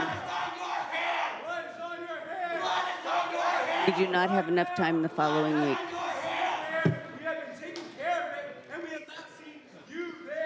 We are having difficulty conducting our business because of the disturbance in the chambers. Will the clerk please call the roll again now that some other people have returned to chambers? Councilmember Kettle. She's calling the roll again. Oh, no wonder, look. I can't hear anything. Yep. Jody, we're not able to hear you It at is, this moment. I cannot hear the clerk, and so let the record show that we are having difficulty continuing our business, so we will return to our offices to finish this meeting. I can't hear you, Council President. Break, and we will continue in our offices. Okay. We're in recess? You're in recess? Okay. In a 5-minute recess so that we can continue this meeting from our offices.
Councilmember Lynn.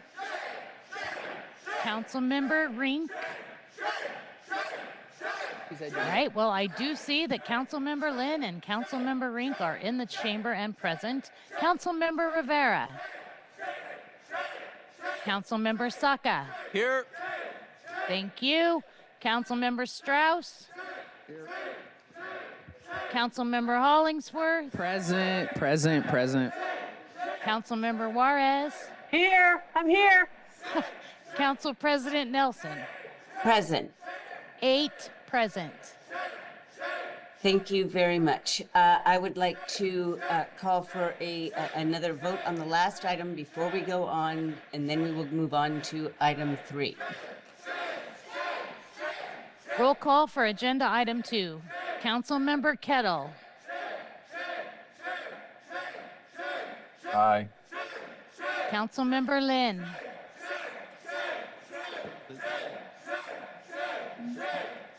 Councilmember Lynn. Okay. Councilmember Rink. Councilmember Rivera. Councilmember Saka.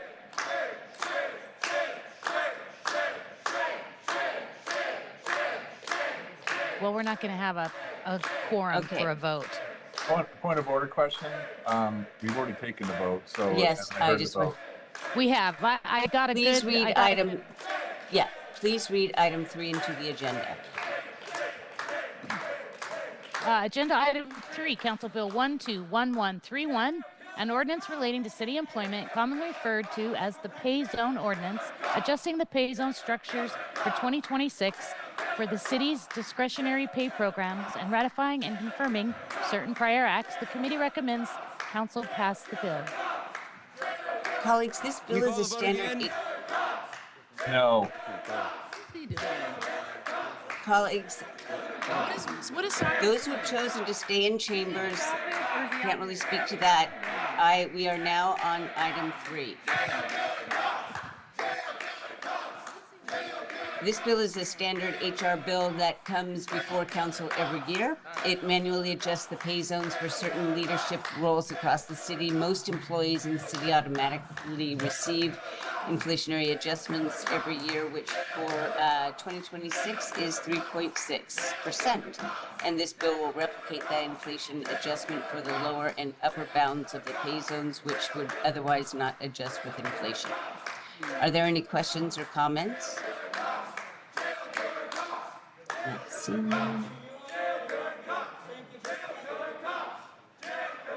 Okay, I am not seeing any questions or comments. Just a second, was I supposed to move? I did not move the bill, but that was in committee. Okay, will the clerk please call the roll on the passage of the bill? Councilmember Kettle. Aye. Councilmember Rink. Councilmember Rivera. Aye. Thank you. Councilmember Saka.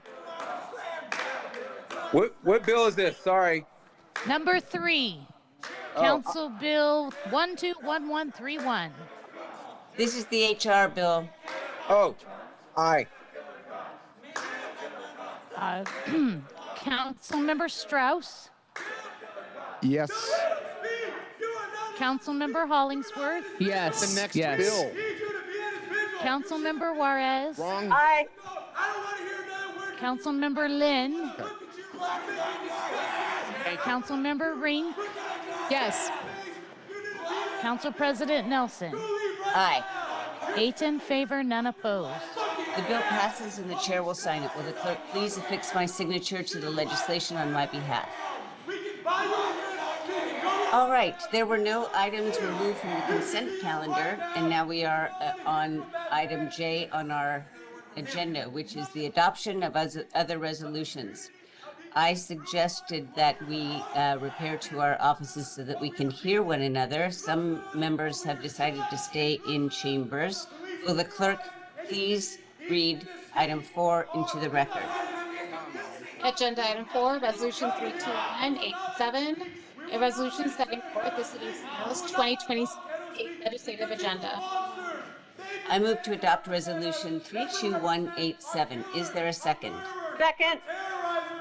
Second. It's been moved and seconded to adopt the resolution. As sponsor of the resolution, I will address it before opening it up for discussion.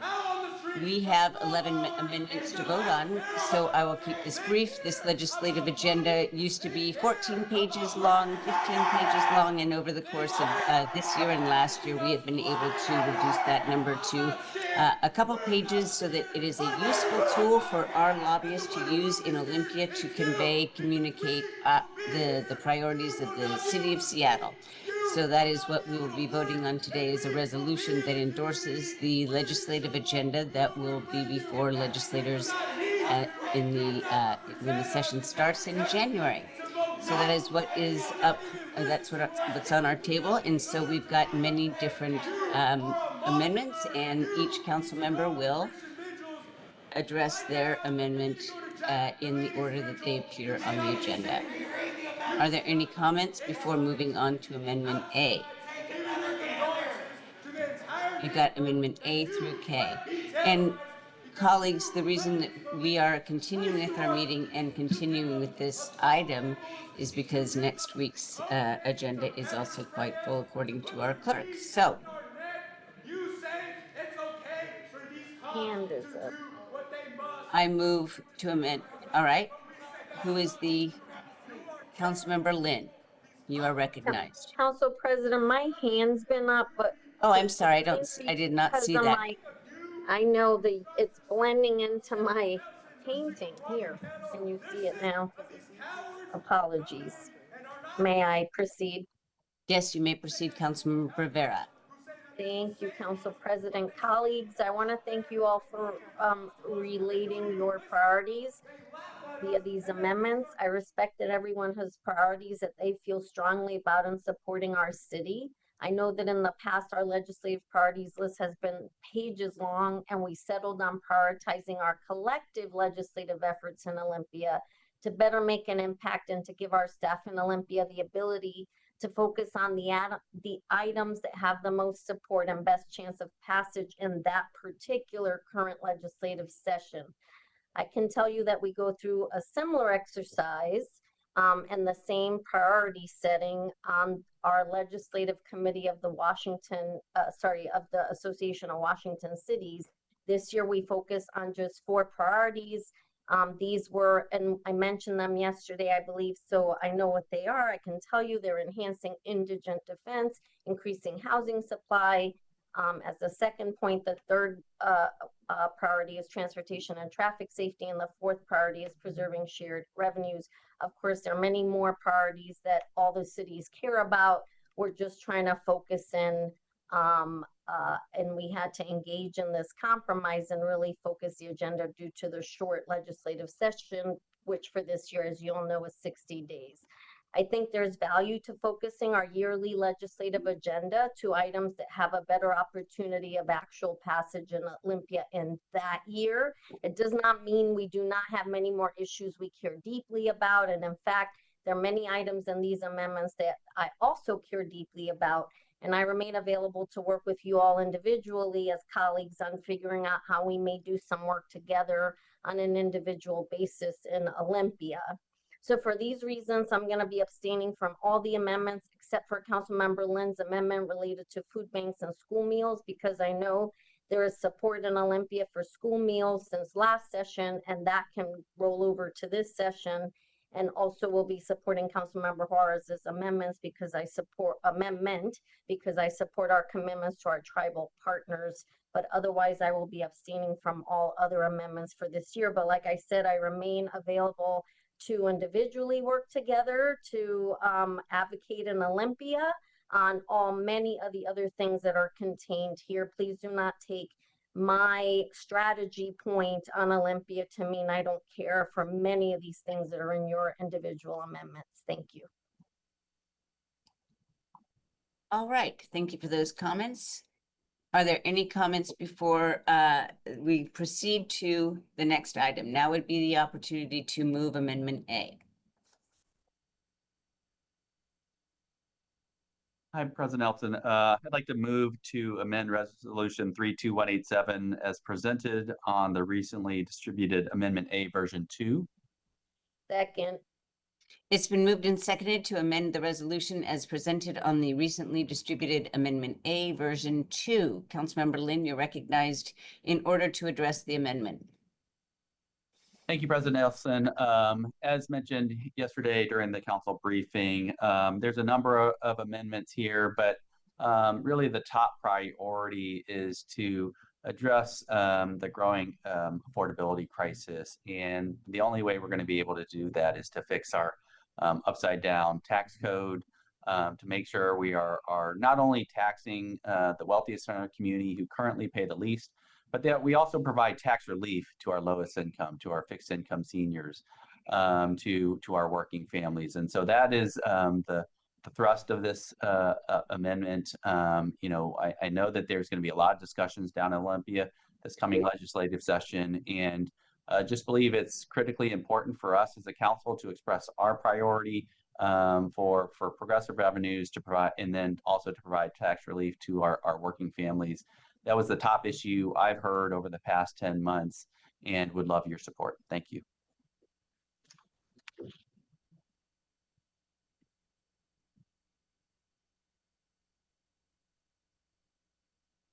Councilmember Kettle. Thank you, Council President. I just wanted to ask, at this point, do we have the option to abstain? I was basically, well, can I ask that question?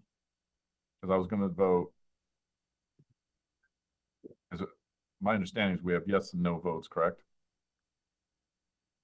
Abstention is allowed on resolutions. Okay. Well, colleagues, I'm going to be abstaining for the first 3 amendments because I do not believe that we should have omnibus amendments covering different topic areas. And so only for that reason, I'm going to be abstaining for the first 3 amendments. Clearly, we need to move forward on a lot of the issues contained in those amendments. But for that reason, in terms of having, you know, topic-specific amendments, I'm going to be abstaining. So thank you. Heard your comment. Thank you very much. Could you please, Councilmember Lynn, repeat the difference between version 1 and 2 of Amendment A?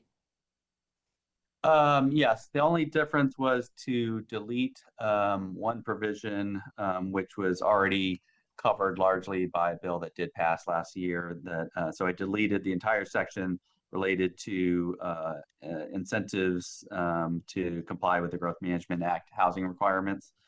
So that whole section got deleted. Okay.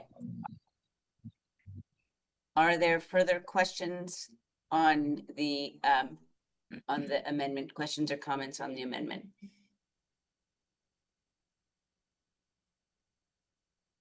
All right. Seeing none, will the clerk please call the roll on the passage of Amendment A? Councilmember Kettle. Abstain. Councilmember Lynn. Aye. Councilmember Rink. Councilmember Rivera. Abstain.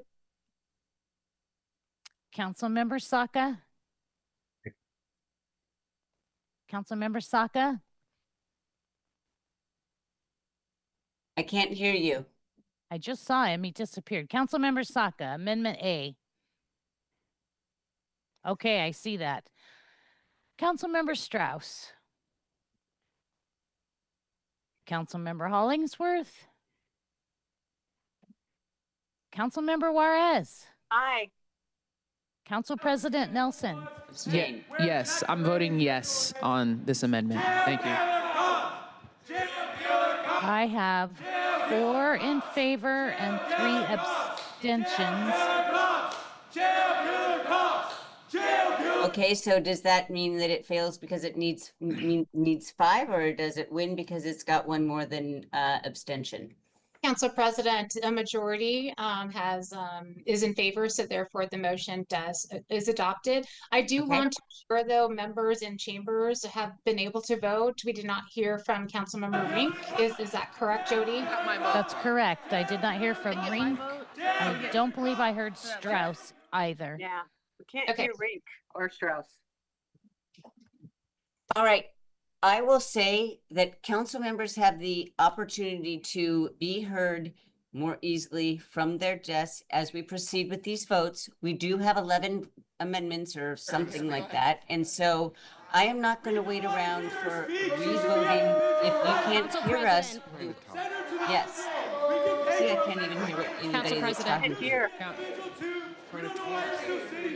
Because the Yes. meeting's still going on. Council President, I responded yes to Amendment A. I want to make sure my vote is counted. Can you please call the roll again on Amendment A and include my vote as yes? This is the last time that we will call the roll again. Please call the roll again, and then we will move on to Amendment B. Whoever sponsors that needs to move it. Go ahead, please. Yes. Councilmember Kettle. Abstain. Councilmember Rink. Yes. Councilmember Rivera. Abstain. Councilmember Saka. Aye. Councilmember Lynn. Aye. Councilmember Strauss. Aye. Councilmember Hollingsworth. Yes. Councilmember Juarez. Yes. Council President Nelson. Abstain. Let's see. I believe I have 6 in favor and 3 abstentions. Okay. The motion carries and Amendment A, version 2 is adopted. Next steps? Council President, Yes. I move to amend Resolution 32187 as presented on Amendment B. Second. It's been moved and seconded to amend the resolution as presented on Amendment B. Councilmember Rink, you're recognized in order to present it. Thank you, Council President. I spoke to many of these areas that are included in this proposed amendment. This amendment adds to the affordability and workforce section by adding an inclusion of the exploring of a revenue neutral swap for sales tax, while also allowing, pushing for us to allow for collective bargaining matters as it relates to AI intelligence on employee wages and performance evaluations and investments in the workforce and development for the maritime industry.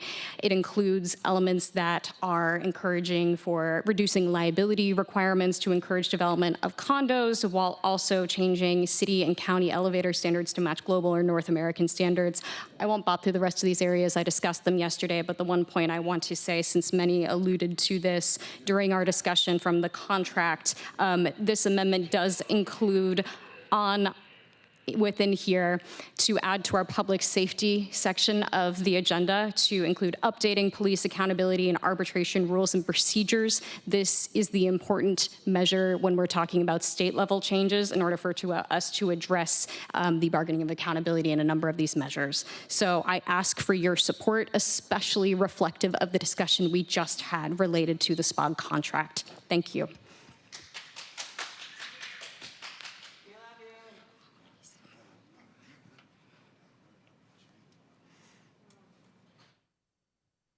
Is there any further discussion on this amendment? Seeing none, would the clerk please call the roll on Amendment B? Sorry. Councilmember Strauss, Yes. Councilmember Rivera? I do have a comment. Sorry, I don't know. I was waiting for Council President to pipe in. We don't know where she went. Okay. Sorry. It's a little confusing with people in chambers and not. I will say, I'll repeat what I said earlier, is I'm abstaining because of, on all these amendments except for the 2 I said, because of the narrowing of the legislative agenda, but given Councilmember Rink's comments just now, please do not take my abstaining on all these amendments as thinking that I don't care about police reform. I do, and accountability as well. I sit on the LRPC and will continue to work with my colleagues on the LRPC. I expect arbitration. I didn't get to make my comments because it was loud in chambers, but next steps are, I expect we're going to go to arbitration on a number of measures, including on the accountability side, and we'll continue to work as we negotiate in future these accountability pieces because they are really important. There isn't a council member that I know that does not care about police accountability, and that is just the fact of the matter. So thank you. Councilmember Saka. Thank you, Madam Council President. I want to thank Councilmember Rink for bringing this forward. I'm looking at the public safety language, relevant public safety language right now on the fly. It says update police accountability, update police accountability, arbitration rules and procedures to ensure discipline for misconduct is fair and consistent. I think that's a good start. It doesn't go as far as what I was calling for earlier in terms of a more sweeping change to specifically exclude anything tied to discipline and misconduct. Arbitration is only one of many aspects, and so this speaks solely to arbitration rules in disciplinary matters. I'm talking about anything and everything under the sun. The more sweeping reform I think is needed to fix some of these systemic changes that we're seeing here and we're being frustrated by locally in Seattle. And so rather than sort of wordsmith and propose an amendment on the fly here, I think this is good enough. But I just want to caveat by saying I support an even broader set of reforms that impact more than just the accountability provisions. So thank you. Councilmember Kettle. Yes, Council President, thank you. I just wanted to note, I said earlier, for those that may have not heard, my position regarding these omnibus amendments, but I do support, and I appreciate the point of Councilmember Rink's amendment related to the bargaining piece and the comments of other colleagues, because it goes to the point that I said in my remarks ahead of the vote for the SPOG TA. And it's important because there's so much being written and distributed out to the city that is creating confusion. So I really appreciate it. And I'll take the opportunity now to note too, because the civilian oversight is really important to this. And out of respect to Natalie Walton Anderson, who I work with closely on all the public safety challenges that we face in our city. She is the chief of public safety. She is the civilian oversight, to include our uniformed chiefs, Chief Barnes and Chief Spoggs. So I just wanted to note that. Thank you. Are there any further comments? All right, will the clerk please call the roll on the passage of Amendment B? Councilmember Kettle. Abstain. Councilmember Lynn. Yes. Councilmember Rink. Yes. Councilmember Rivera. Abstain. Councilmember Saka. Aye.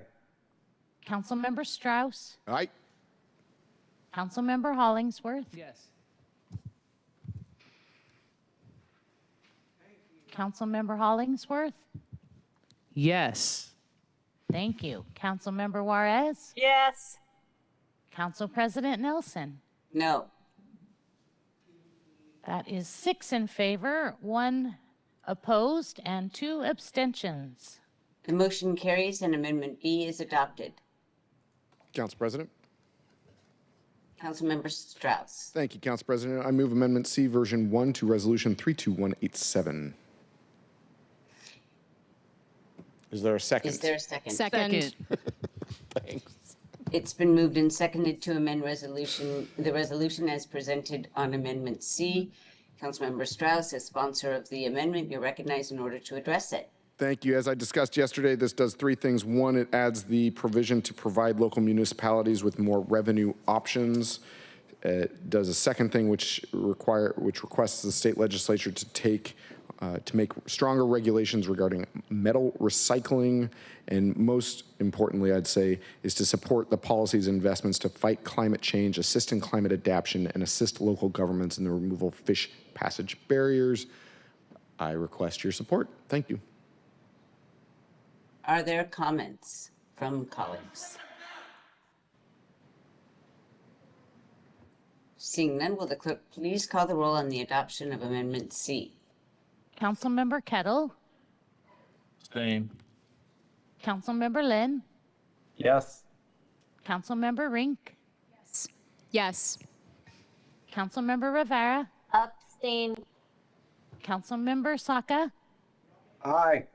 Councilmember Strauss, Aye. Councilmember Hollingsworth, Yes. Councilmember Juarez, Yes. Council President Nelson. Abstain. 6 in favor, 3 abstentions. The motion carries and Amendment C is adopted.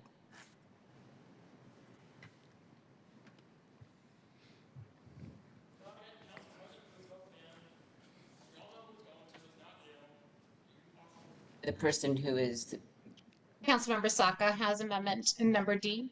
All yes, right, I was thank you. waiting for him to raise his hand to move his amendment. Okay. Councilmember Saka. All right, thank you, Madam Council President. I move to amend Resolution 32187 as presented on Amendment D on the agenda. Second. It's been moved and seconded to amend the resolution as presented in Amendment D. Councilmember Saka, as sponsor, you're recognized to address it. Thank you, Madam Council President.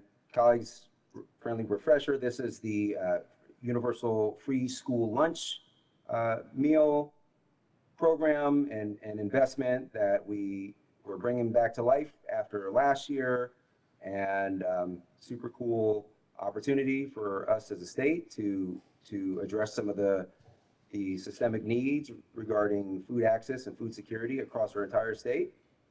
And so I ask for your support on this. Thank you. All right, are there any questions or comments? I have a question. And then I do see your hand, Councilmember Rivera. It was up and then it was down and now it's up. Okay, I'll call you in a sec. I asked yesterday if there was a dollar amount that was presented in this year's session about the universal free lunch in the time that intervened. Do you have that information? Yeah, the estimates we were able to pull together in the last 24 hours or less, I guess, is about $120 for the state per year. But yeah. Thank you for that information. Councilmember Rivera. Thank you, Council President. So this one is similar to Councilmember Lynn's, which includes the food bank. So I was signaling my support for E, but if we vote, I guess my question is, why do we not combine these two rather than vote on them individually? Because one contains what the other one has. I suppose if people don't want to support food banks, they could just go with this one. Is that thinking? You're recognized to answer that, please. Who, me? Or the other amendment author? You, Councilmember Saka, this is your amendment. So oh, yeah. I just assumed. So, yeah, I don't know. So I would have been absolutely open to consolidating them, and yeah. But recall the differences. We talked a little bit about this yesterday. The differences are that Councilmember Lynn's is a little more broad and inclusive, and so much going on. Look, I'm pulling this one because we just passed it. So thank you for the feedback. I withdraw my amendment. I don't know what procedural language I need to do.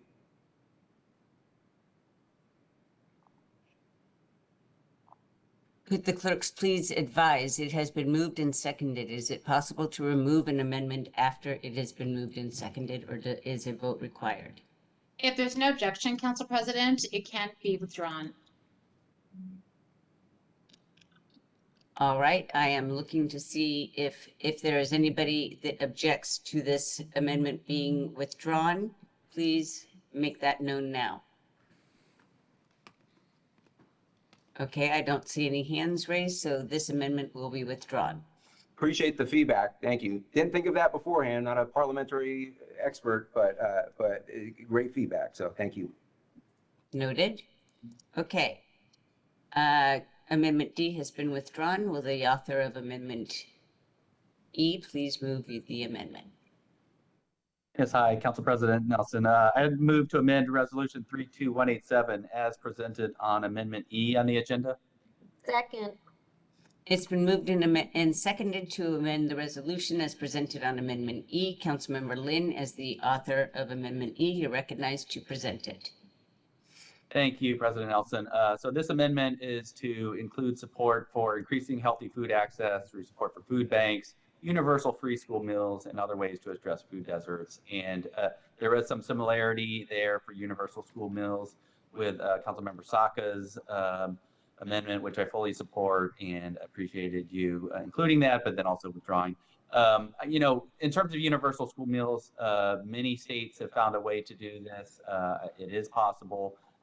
You know, in a state with abundant agriculture as we do here, there's no reason why we can't provide universal school meals. It also destigmatizes when we are able to provide it universally versus only to some, or, you know, trying to do means-based testing for students.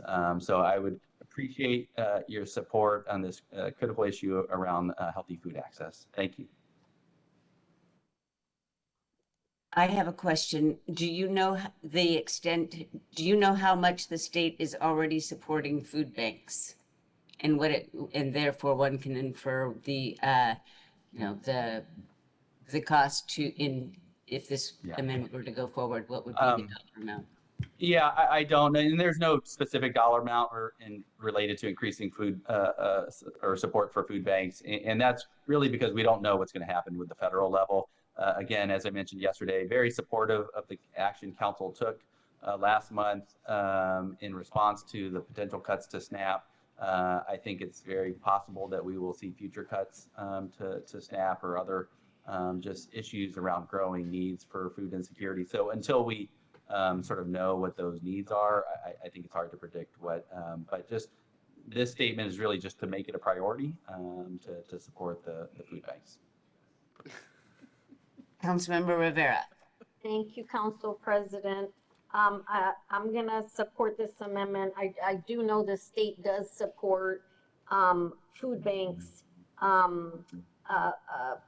And I will say that to me, it's just about letting them know we continue to care about this. So I don't necessarily read it as saying we're going to add more money, but as you are having to make the hard decisions, we're saying we really care about food banks. And as to the meals, the reason why I was saying I was going to support this one was because it is a holdover from last session in terms of, and even the governor last session was really in strong support of doing school meals. And we know that other states that have done it have had positive outcomes on the back end in terms of less, I have heard this. I just actually heard Governor Walz say that in their state, they have less kids drop out, and they're attributing it to just food access in the schools, etc. So anyway, just wanted to offer that part. Okay, thank you very much. Are there other comments? I'm not seeing any other hand. I will simply explain why I'm abstaining from this amendment is because I do, my vote means something to me at least, and I want to make sure that when I vote on something, I am voting with the fullest knowledge possible as to what I am recommending that our legislators prioritize. And so lacking a lot of knowledge about what kinds of cost-benefit analysis will go into the to the support of all of these items. I do know that that food banks need support, as well as, and our kiddos need food at school. We do have a dollar cost that was just mentioned, but that item was removed, and so I will be abstaining from this simply because I like to have more knowledge of the priorities that I am backing with my vote. So that is why I will be abstaining from this. If there are no further comments, will the clerk please call the roll? Councilmember Kettle. Aye. Councilmember Lynn. Aye. Councilmember Rink, Yes. Councilmember Rivera, Aye. Councilmember Saka, Aye. Councilmember Strauss, Aye. Councilmember Hollingsworth, Yes. Councilmember Juarez, Aye. Council President Nelson. Abstain. 8 in favor, 1 abstention. The motion carries and the amendment is adopted. Amendment E is adopted. Councilmember Kettle.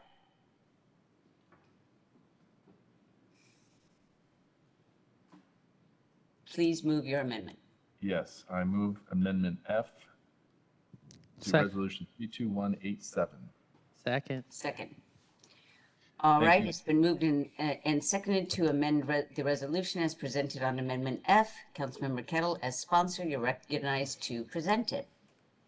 Colleagues, as stated yesterday, what this does, this is working with efforts by Representative Julia Reed, Liz Berry, and others to basically, it's not related to funding, but it's related to allowing social housing to be have the same options relative to other housing things when it comes to local jurisdictions, when it comes to the actions that they take to promote housing. And so this is just adding social housing that to the mix, and as part of the idea that now that we have social housing and the construct that we have, that we set it up for success, and this is a means to do that. So ask for your support. Thank you very much.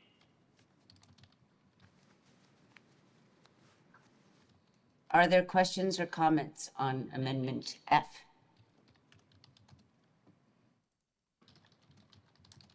I will simply say that I did go ahead and read, I believe it was HB 1687, and it simply provides for the authority for local governments to assist should a social housing PDA be authorized or formed in their jurisdiction.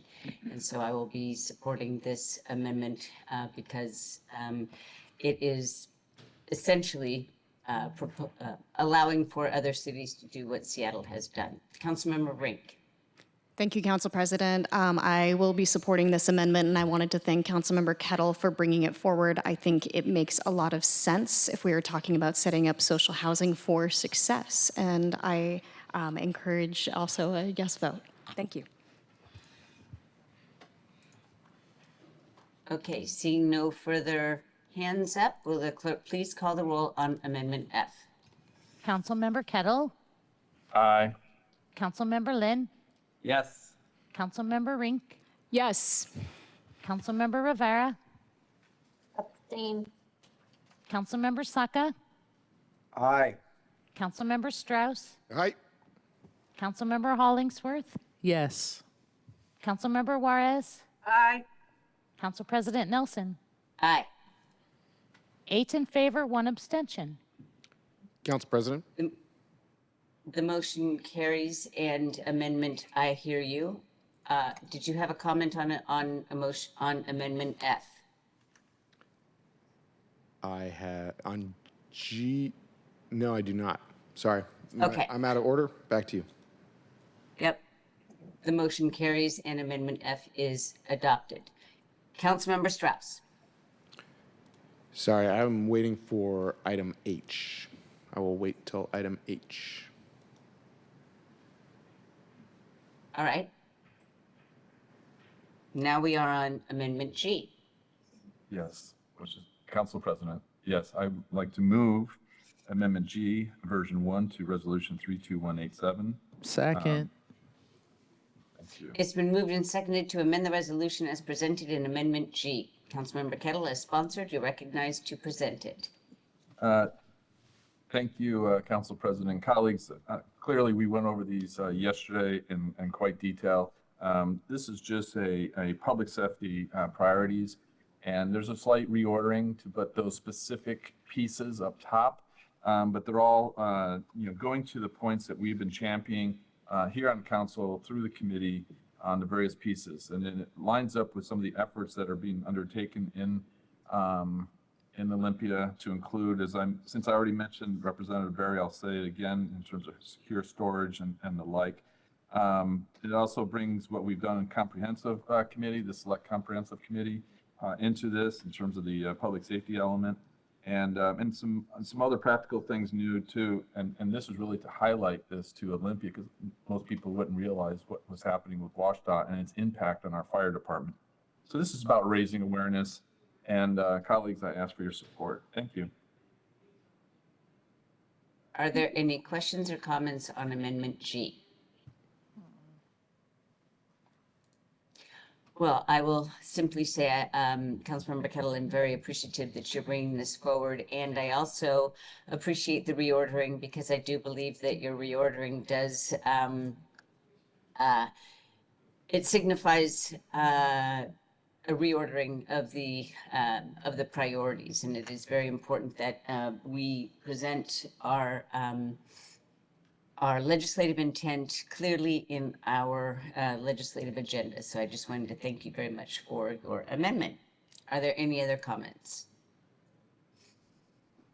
All right, seeing none, will the clerk please call the roll on Amendment G? Councilmember Kettle, Aye. Councilmember Lynn, Yes. Councilmember Rink, Yes. Councilmember Rivera, Abstain. Councilmember Saka, Aye. Councilmember Strauss, Aye. Councilmember Hollingsworth, Yes. Councilmember Juarez, Aye. Council President Nelson, Aye. 8 in favor, 1 abstention. The motion carries and Amendment H is adopted. Okay, Councilmember Saka. All right, thank you, Madam Council President. I move to amend Resolution 32187 as presented on Amendment H on the agenda. Second. Are there any, go ahead, was there a second? Second. Excuse me. All right, it's been moved and seconded to amend the resolution as presented on Amendment I. Councilmember Saka, as the sponsor and author, you're recognized to present it. Thank you, Madam Council President. Point of clarification, we're talking about Amendment H right now, the juvenile access to attorneys. Colleagues, most of you'll recall in January 2024, Seattle's first homicide victim was 15-year-old Mubarak Adam, a Chief Sealth International High School student who tragically was lost to gun violence at the Southwest Teen Youth and Life Center, directly across the street from Chief Sealth International High School. He was in the restroom with, by the way, a facility that I currently have my office hours in regularly. He was in the facility with a few other teens. Investigators to this day don't know what happened to him. Even worse, his family doesn't know what truly happened in the circumstances surrounding his untimely demise. And so this clarification bill revives an effort from last year when it was on our legislative agenda from last year. And thank you again to the leadership of State Senator Jesse Solomon, who brought forth a bill to offer much needed clarity to law enforcement, on when those circumstances, when the underlying bill is actually triggered versus not, in terms of victim and witness scenarios. And so this balances, this clarification would do a better job of balancing all the various needs involved, and bringing justice broadly and inclusively defined. So I ask for your support for Mubarak Adam. Thank you. Are there questions or comments from council members? Councilmember Rink. Thank you, Council President. I want to first start by just saying that I respect Councilmember Saka's advocacy for the family in seeking justice. This death is absolutely tragic, and I think that's important to center in this. And I'm unable to support this amendment today as I have concerns, however, about violation of juvenile civil liberties and constitutional rights. This legislation could prevent juveniles from accessing an attorney by creating exemptions for law enforcement when detaining juvenile suspects. I do not believe there should be exemptions for anyone accessing an attorney.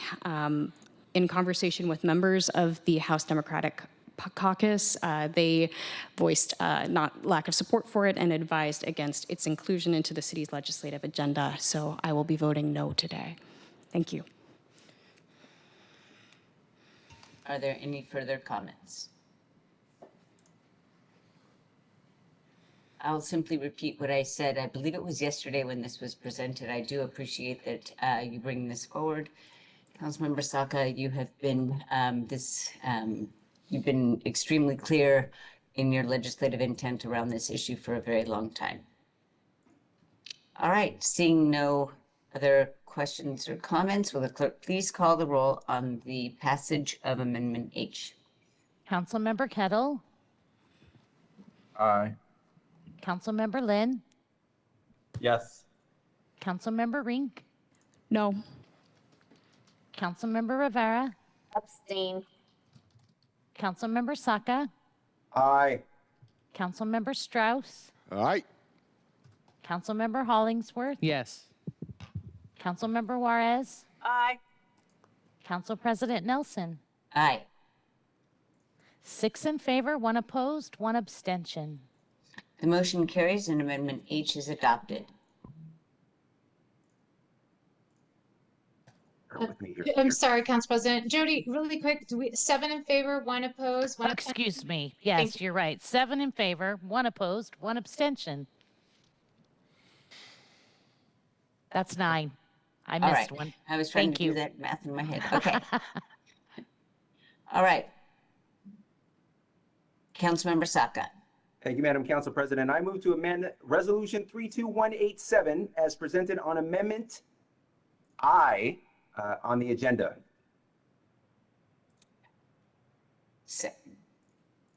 Now would be a good time for a second. Second. All right, Second.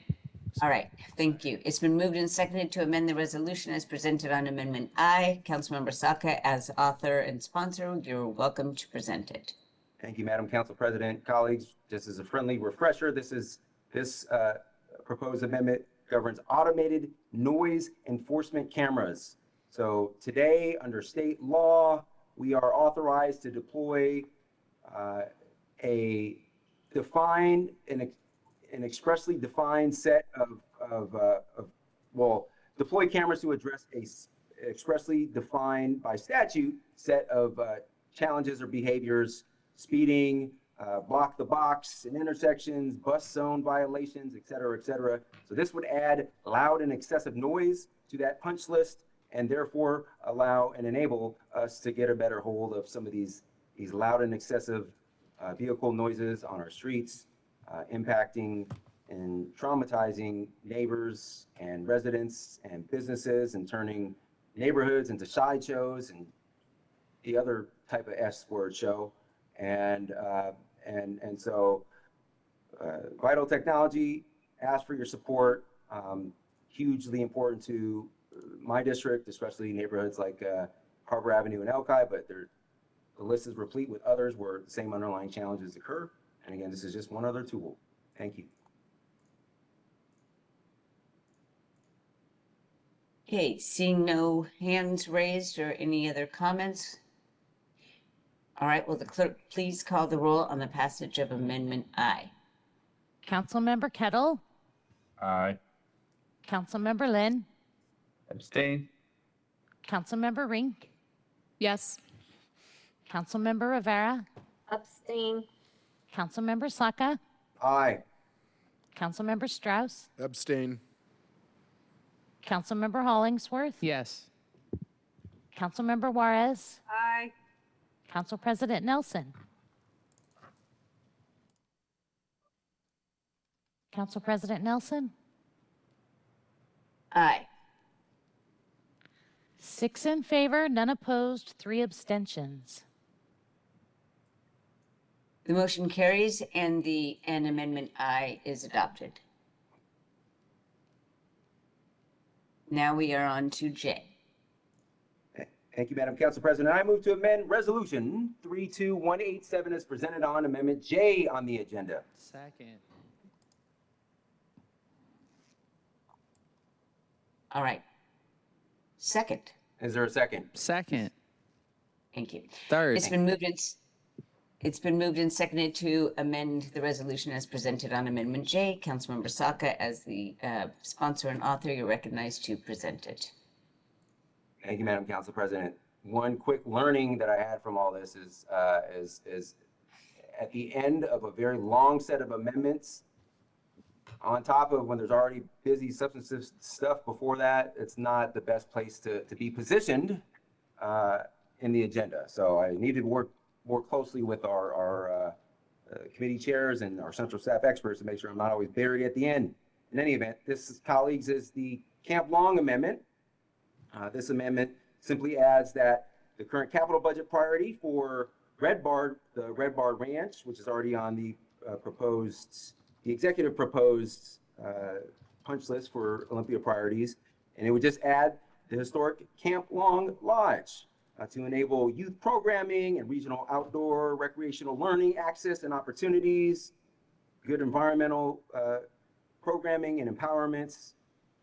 Camp Long is a treasure, especially the facility that burnt down almost a little over a year ago now. And so this just asks for state support. As I mentioned, my office is currently working with our Parks Department, who is coordinating a walking tour with me and our 34th LD delegation to visit firsthand. But I ask for your support. Thank you.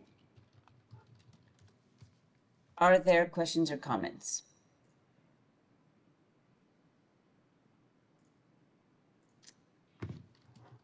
Is it too late to add Judkins Playfield? Just kidding. I'm just kidding. All right. Will the clerk please call the roll on the passage of Amendment J? Councilmember Kettle. Aye. Councilmember Lynn. Yes. Councilmember Rink. Yes. Councilmember Rivera. Abstain. Councilmember Saka. Aye. Councilmember Strauss. Abstain. Councilmember Hollingsworth. Yes. Councilmember Juarez. Aye. Council President Nelson. Aye. 7 in favor, none opposed, 2 abstentions. The motion carries and Amendment J is adopted. Councilmember Juarez. Thank you, Madam Chair, Madam President. I move to amend Resolution 32187 as presented on Amendment K. Second. Second.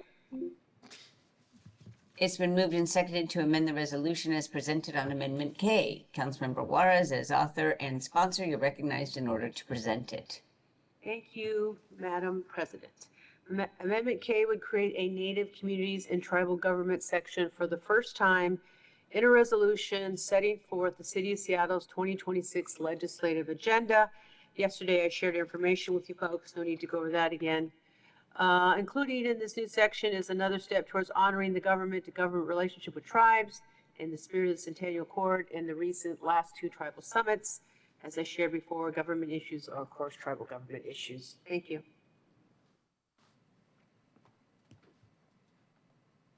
Are there questions or comments? Councilmember Lynn.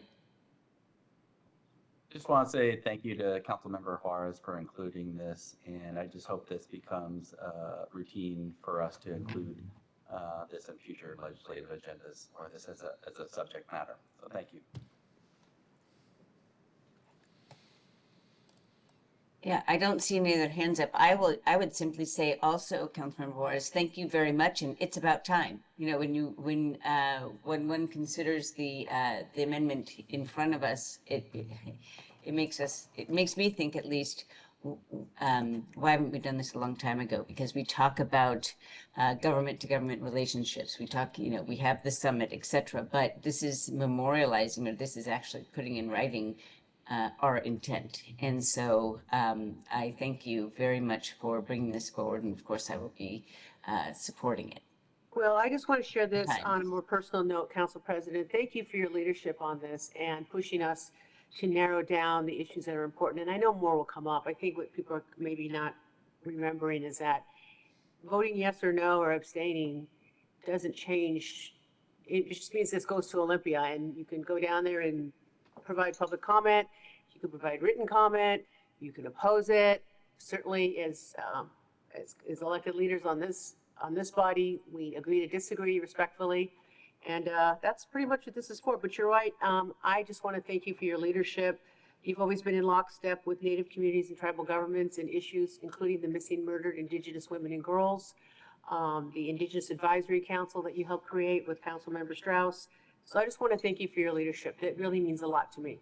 It's been a pleasure working with you. Thank you. Seeing no other hands raised, will the clerk please call the roll on the passage of Amendment K? Councilmember Kettle, Aye. Councilmember Lynn, Yes. Councilmember Rink, Yes. Councilmember Rivera, Aye. Councilmember Saka, Aye. Councilmember Strauss, Aye. Councilmember Hollingsworth, Yes. Councilmember Juarez, Aye. Council President Nelson. Aye. 9 in favor, none opposed.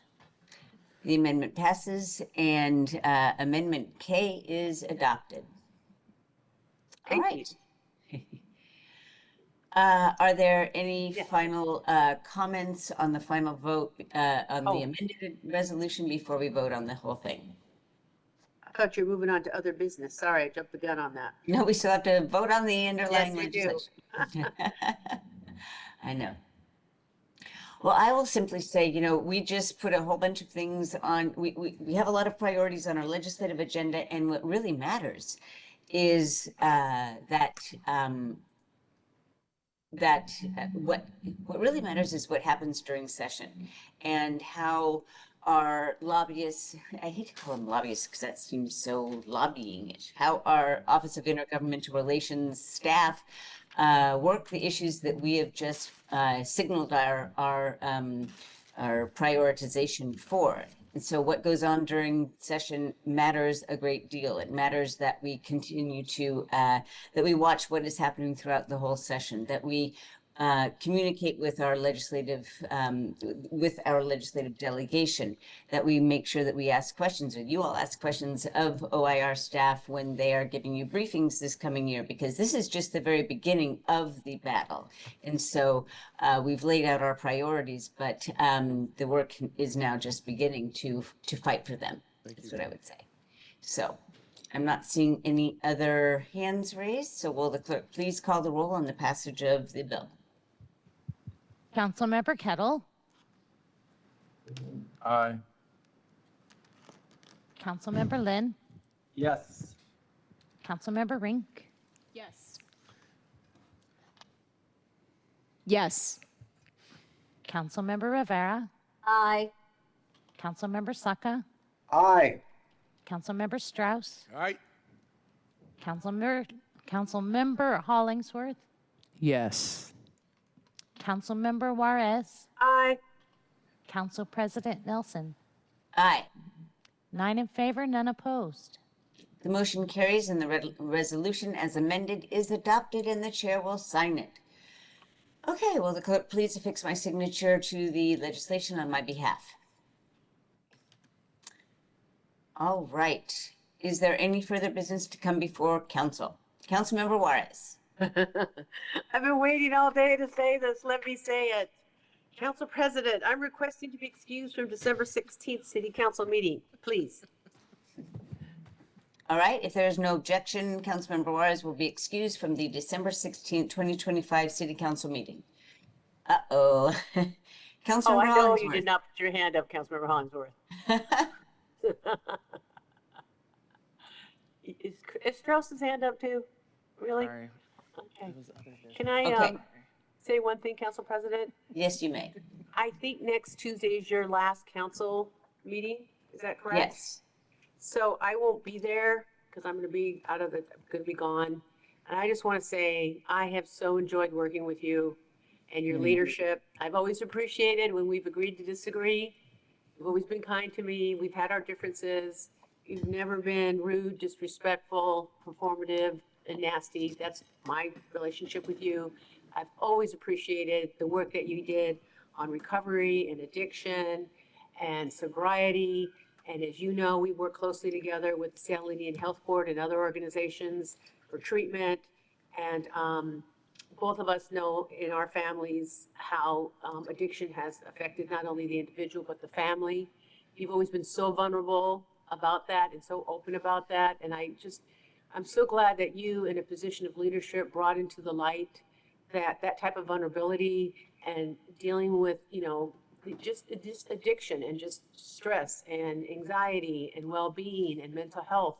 You've just made it, for me, just a real comfortable conversation to have. And I know we've had long heart-to-hearts after hours. Sometimes we'd be here 7, 8 o'clock at night when I was council president. And I just want to say, you work so hard.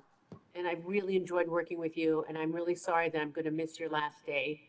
And you know that I've gifted you in honor. I've gifted you with the blanket that was gifted to me when I became council president, and I gifted it to you. Hopefully we will be gifting it. I have another gift for the new council president, whoever that may be. And again, I just like the fact that you fight so hard, and there's not a lot of people like you. And I just want to thank you for that leadership. Thank you for your words, Councilmember Juarez. They mean quite a bit. I will say that you have gifted me with your wisdom and your example and your leadership. So, I am, I'm kind of like,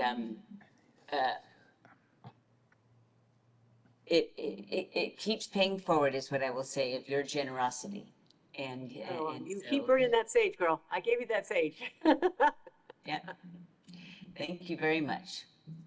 All right. And by the way, you said we've agreed, disagree. I don't remember many disagreements or whatever, but maybe, No, I think we always wanted as to we get get there. old. We just had different ways of getting there. And as you get older, you kind of set aside the slogans and the performative bullshit.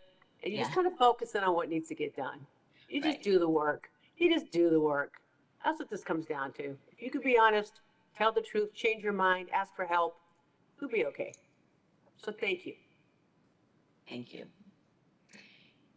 All right. Thank you for those words. Councilmember Hollingsworth. And I'll thank you, Council President, and I'll be really brief.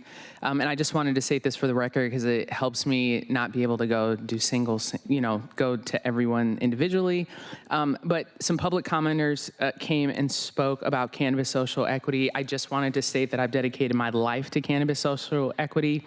Cannabis, it's been documented. A simple Google search, you can see all the articles, you can see all the work that has gone into that. And I have recused myself from cannabis social equity work to keep the lines clean. My family was the first Black cannabis farm in the country in 2013, legal in 2013. And it's important that when I'm taking on issues for Black community that I do it in a holistic approach. I've talked about that, the war on drugs, health, education, wealth, business, and the trades. And so I just wanted to state that for the record, just because I know some comments were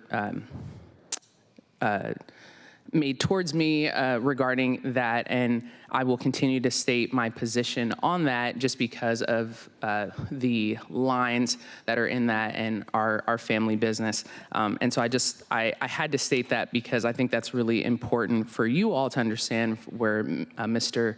Asai and Mr. Manning are coming from. Not to say that I don't support them. I support cannabis equity every single day, particularly when it comes to the harms that were done for the war on drugs, the holistic approach in that. But I will recuse myself from taking on issues that pertain to a select few. I know that people were wronged with the city of Seattle for that, and I'll continue to fight for cannabis social equity through the lens of ensuring that we're closing the wealth gap. Thank you. Thank you, Councilmember Hollingsworth. I thought you were objecting to my leaving for a day. Councilmember Rivera. I'm objecting to you leaving. I want to work with you next week. All kidding aside, Councilmember Hollingsworth, thank you for your words. I want you to know that I know how hard you work.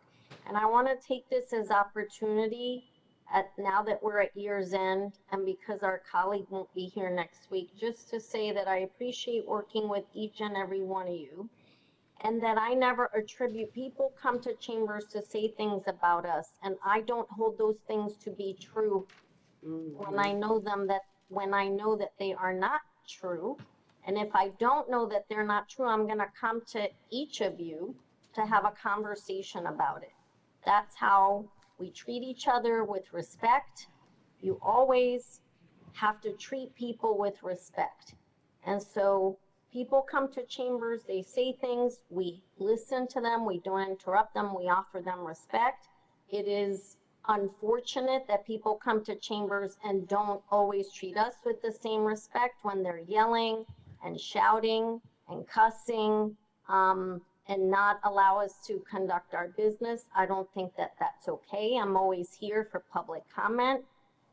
It's really important, and it's unfortunate that folks would come to chambers and, not treat us with the same respect that they want to be treated with.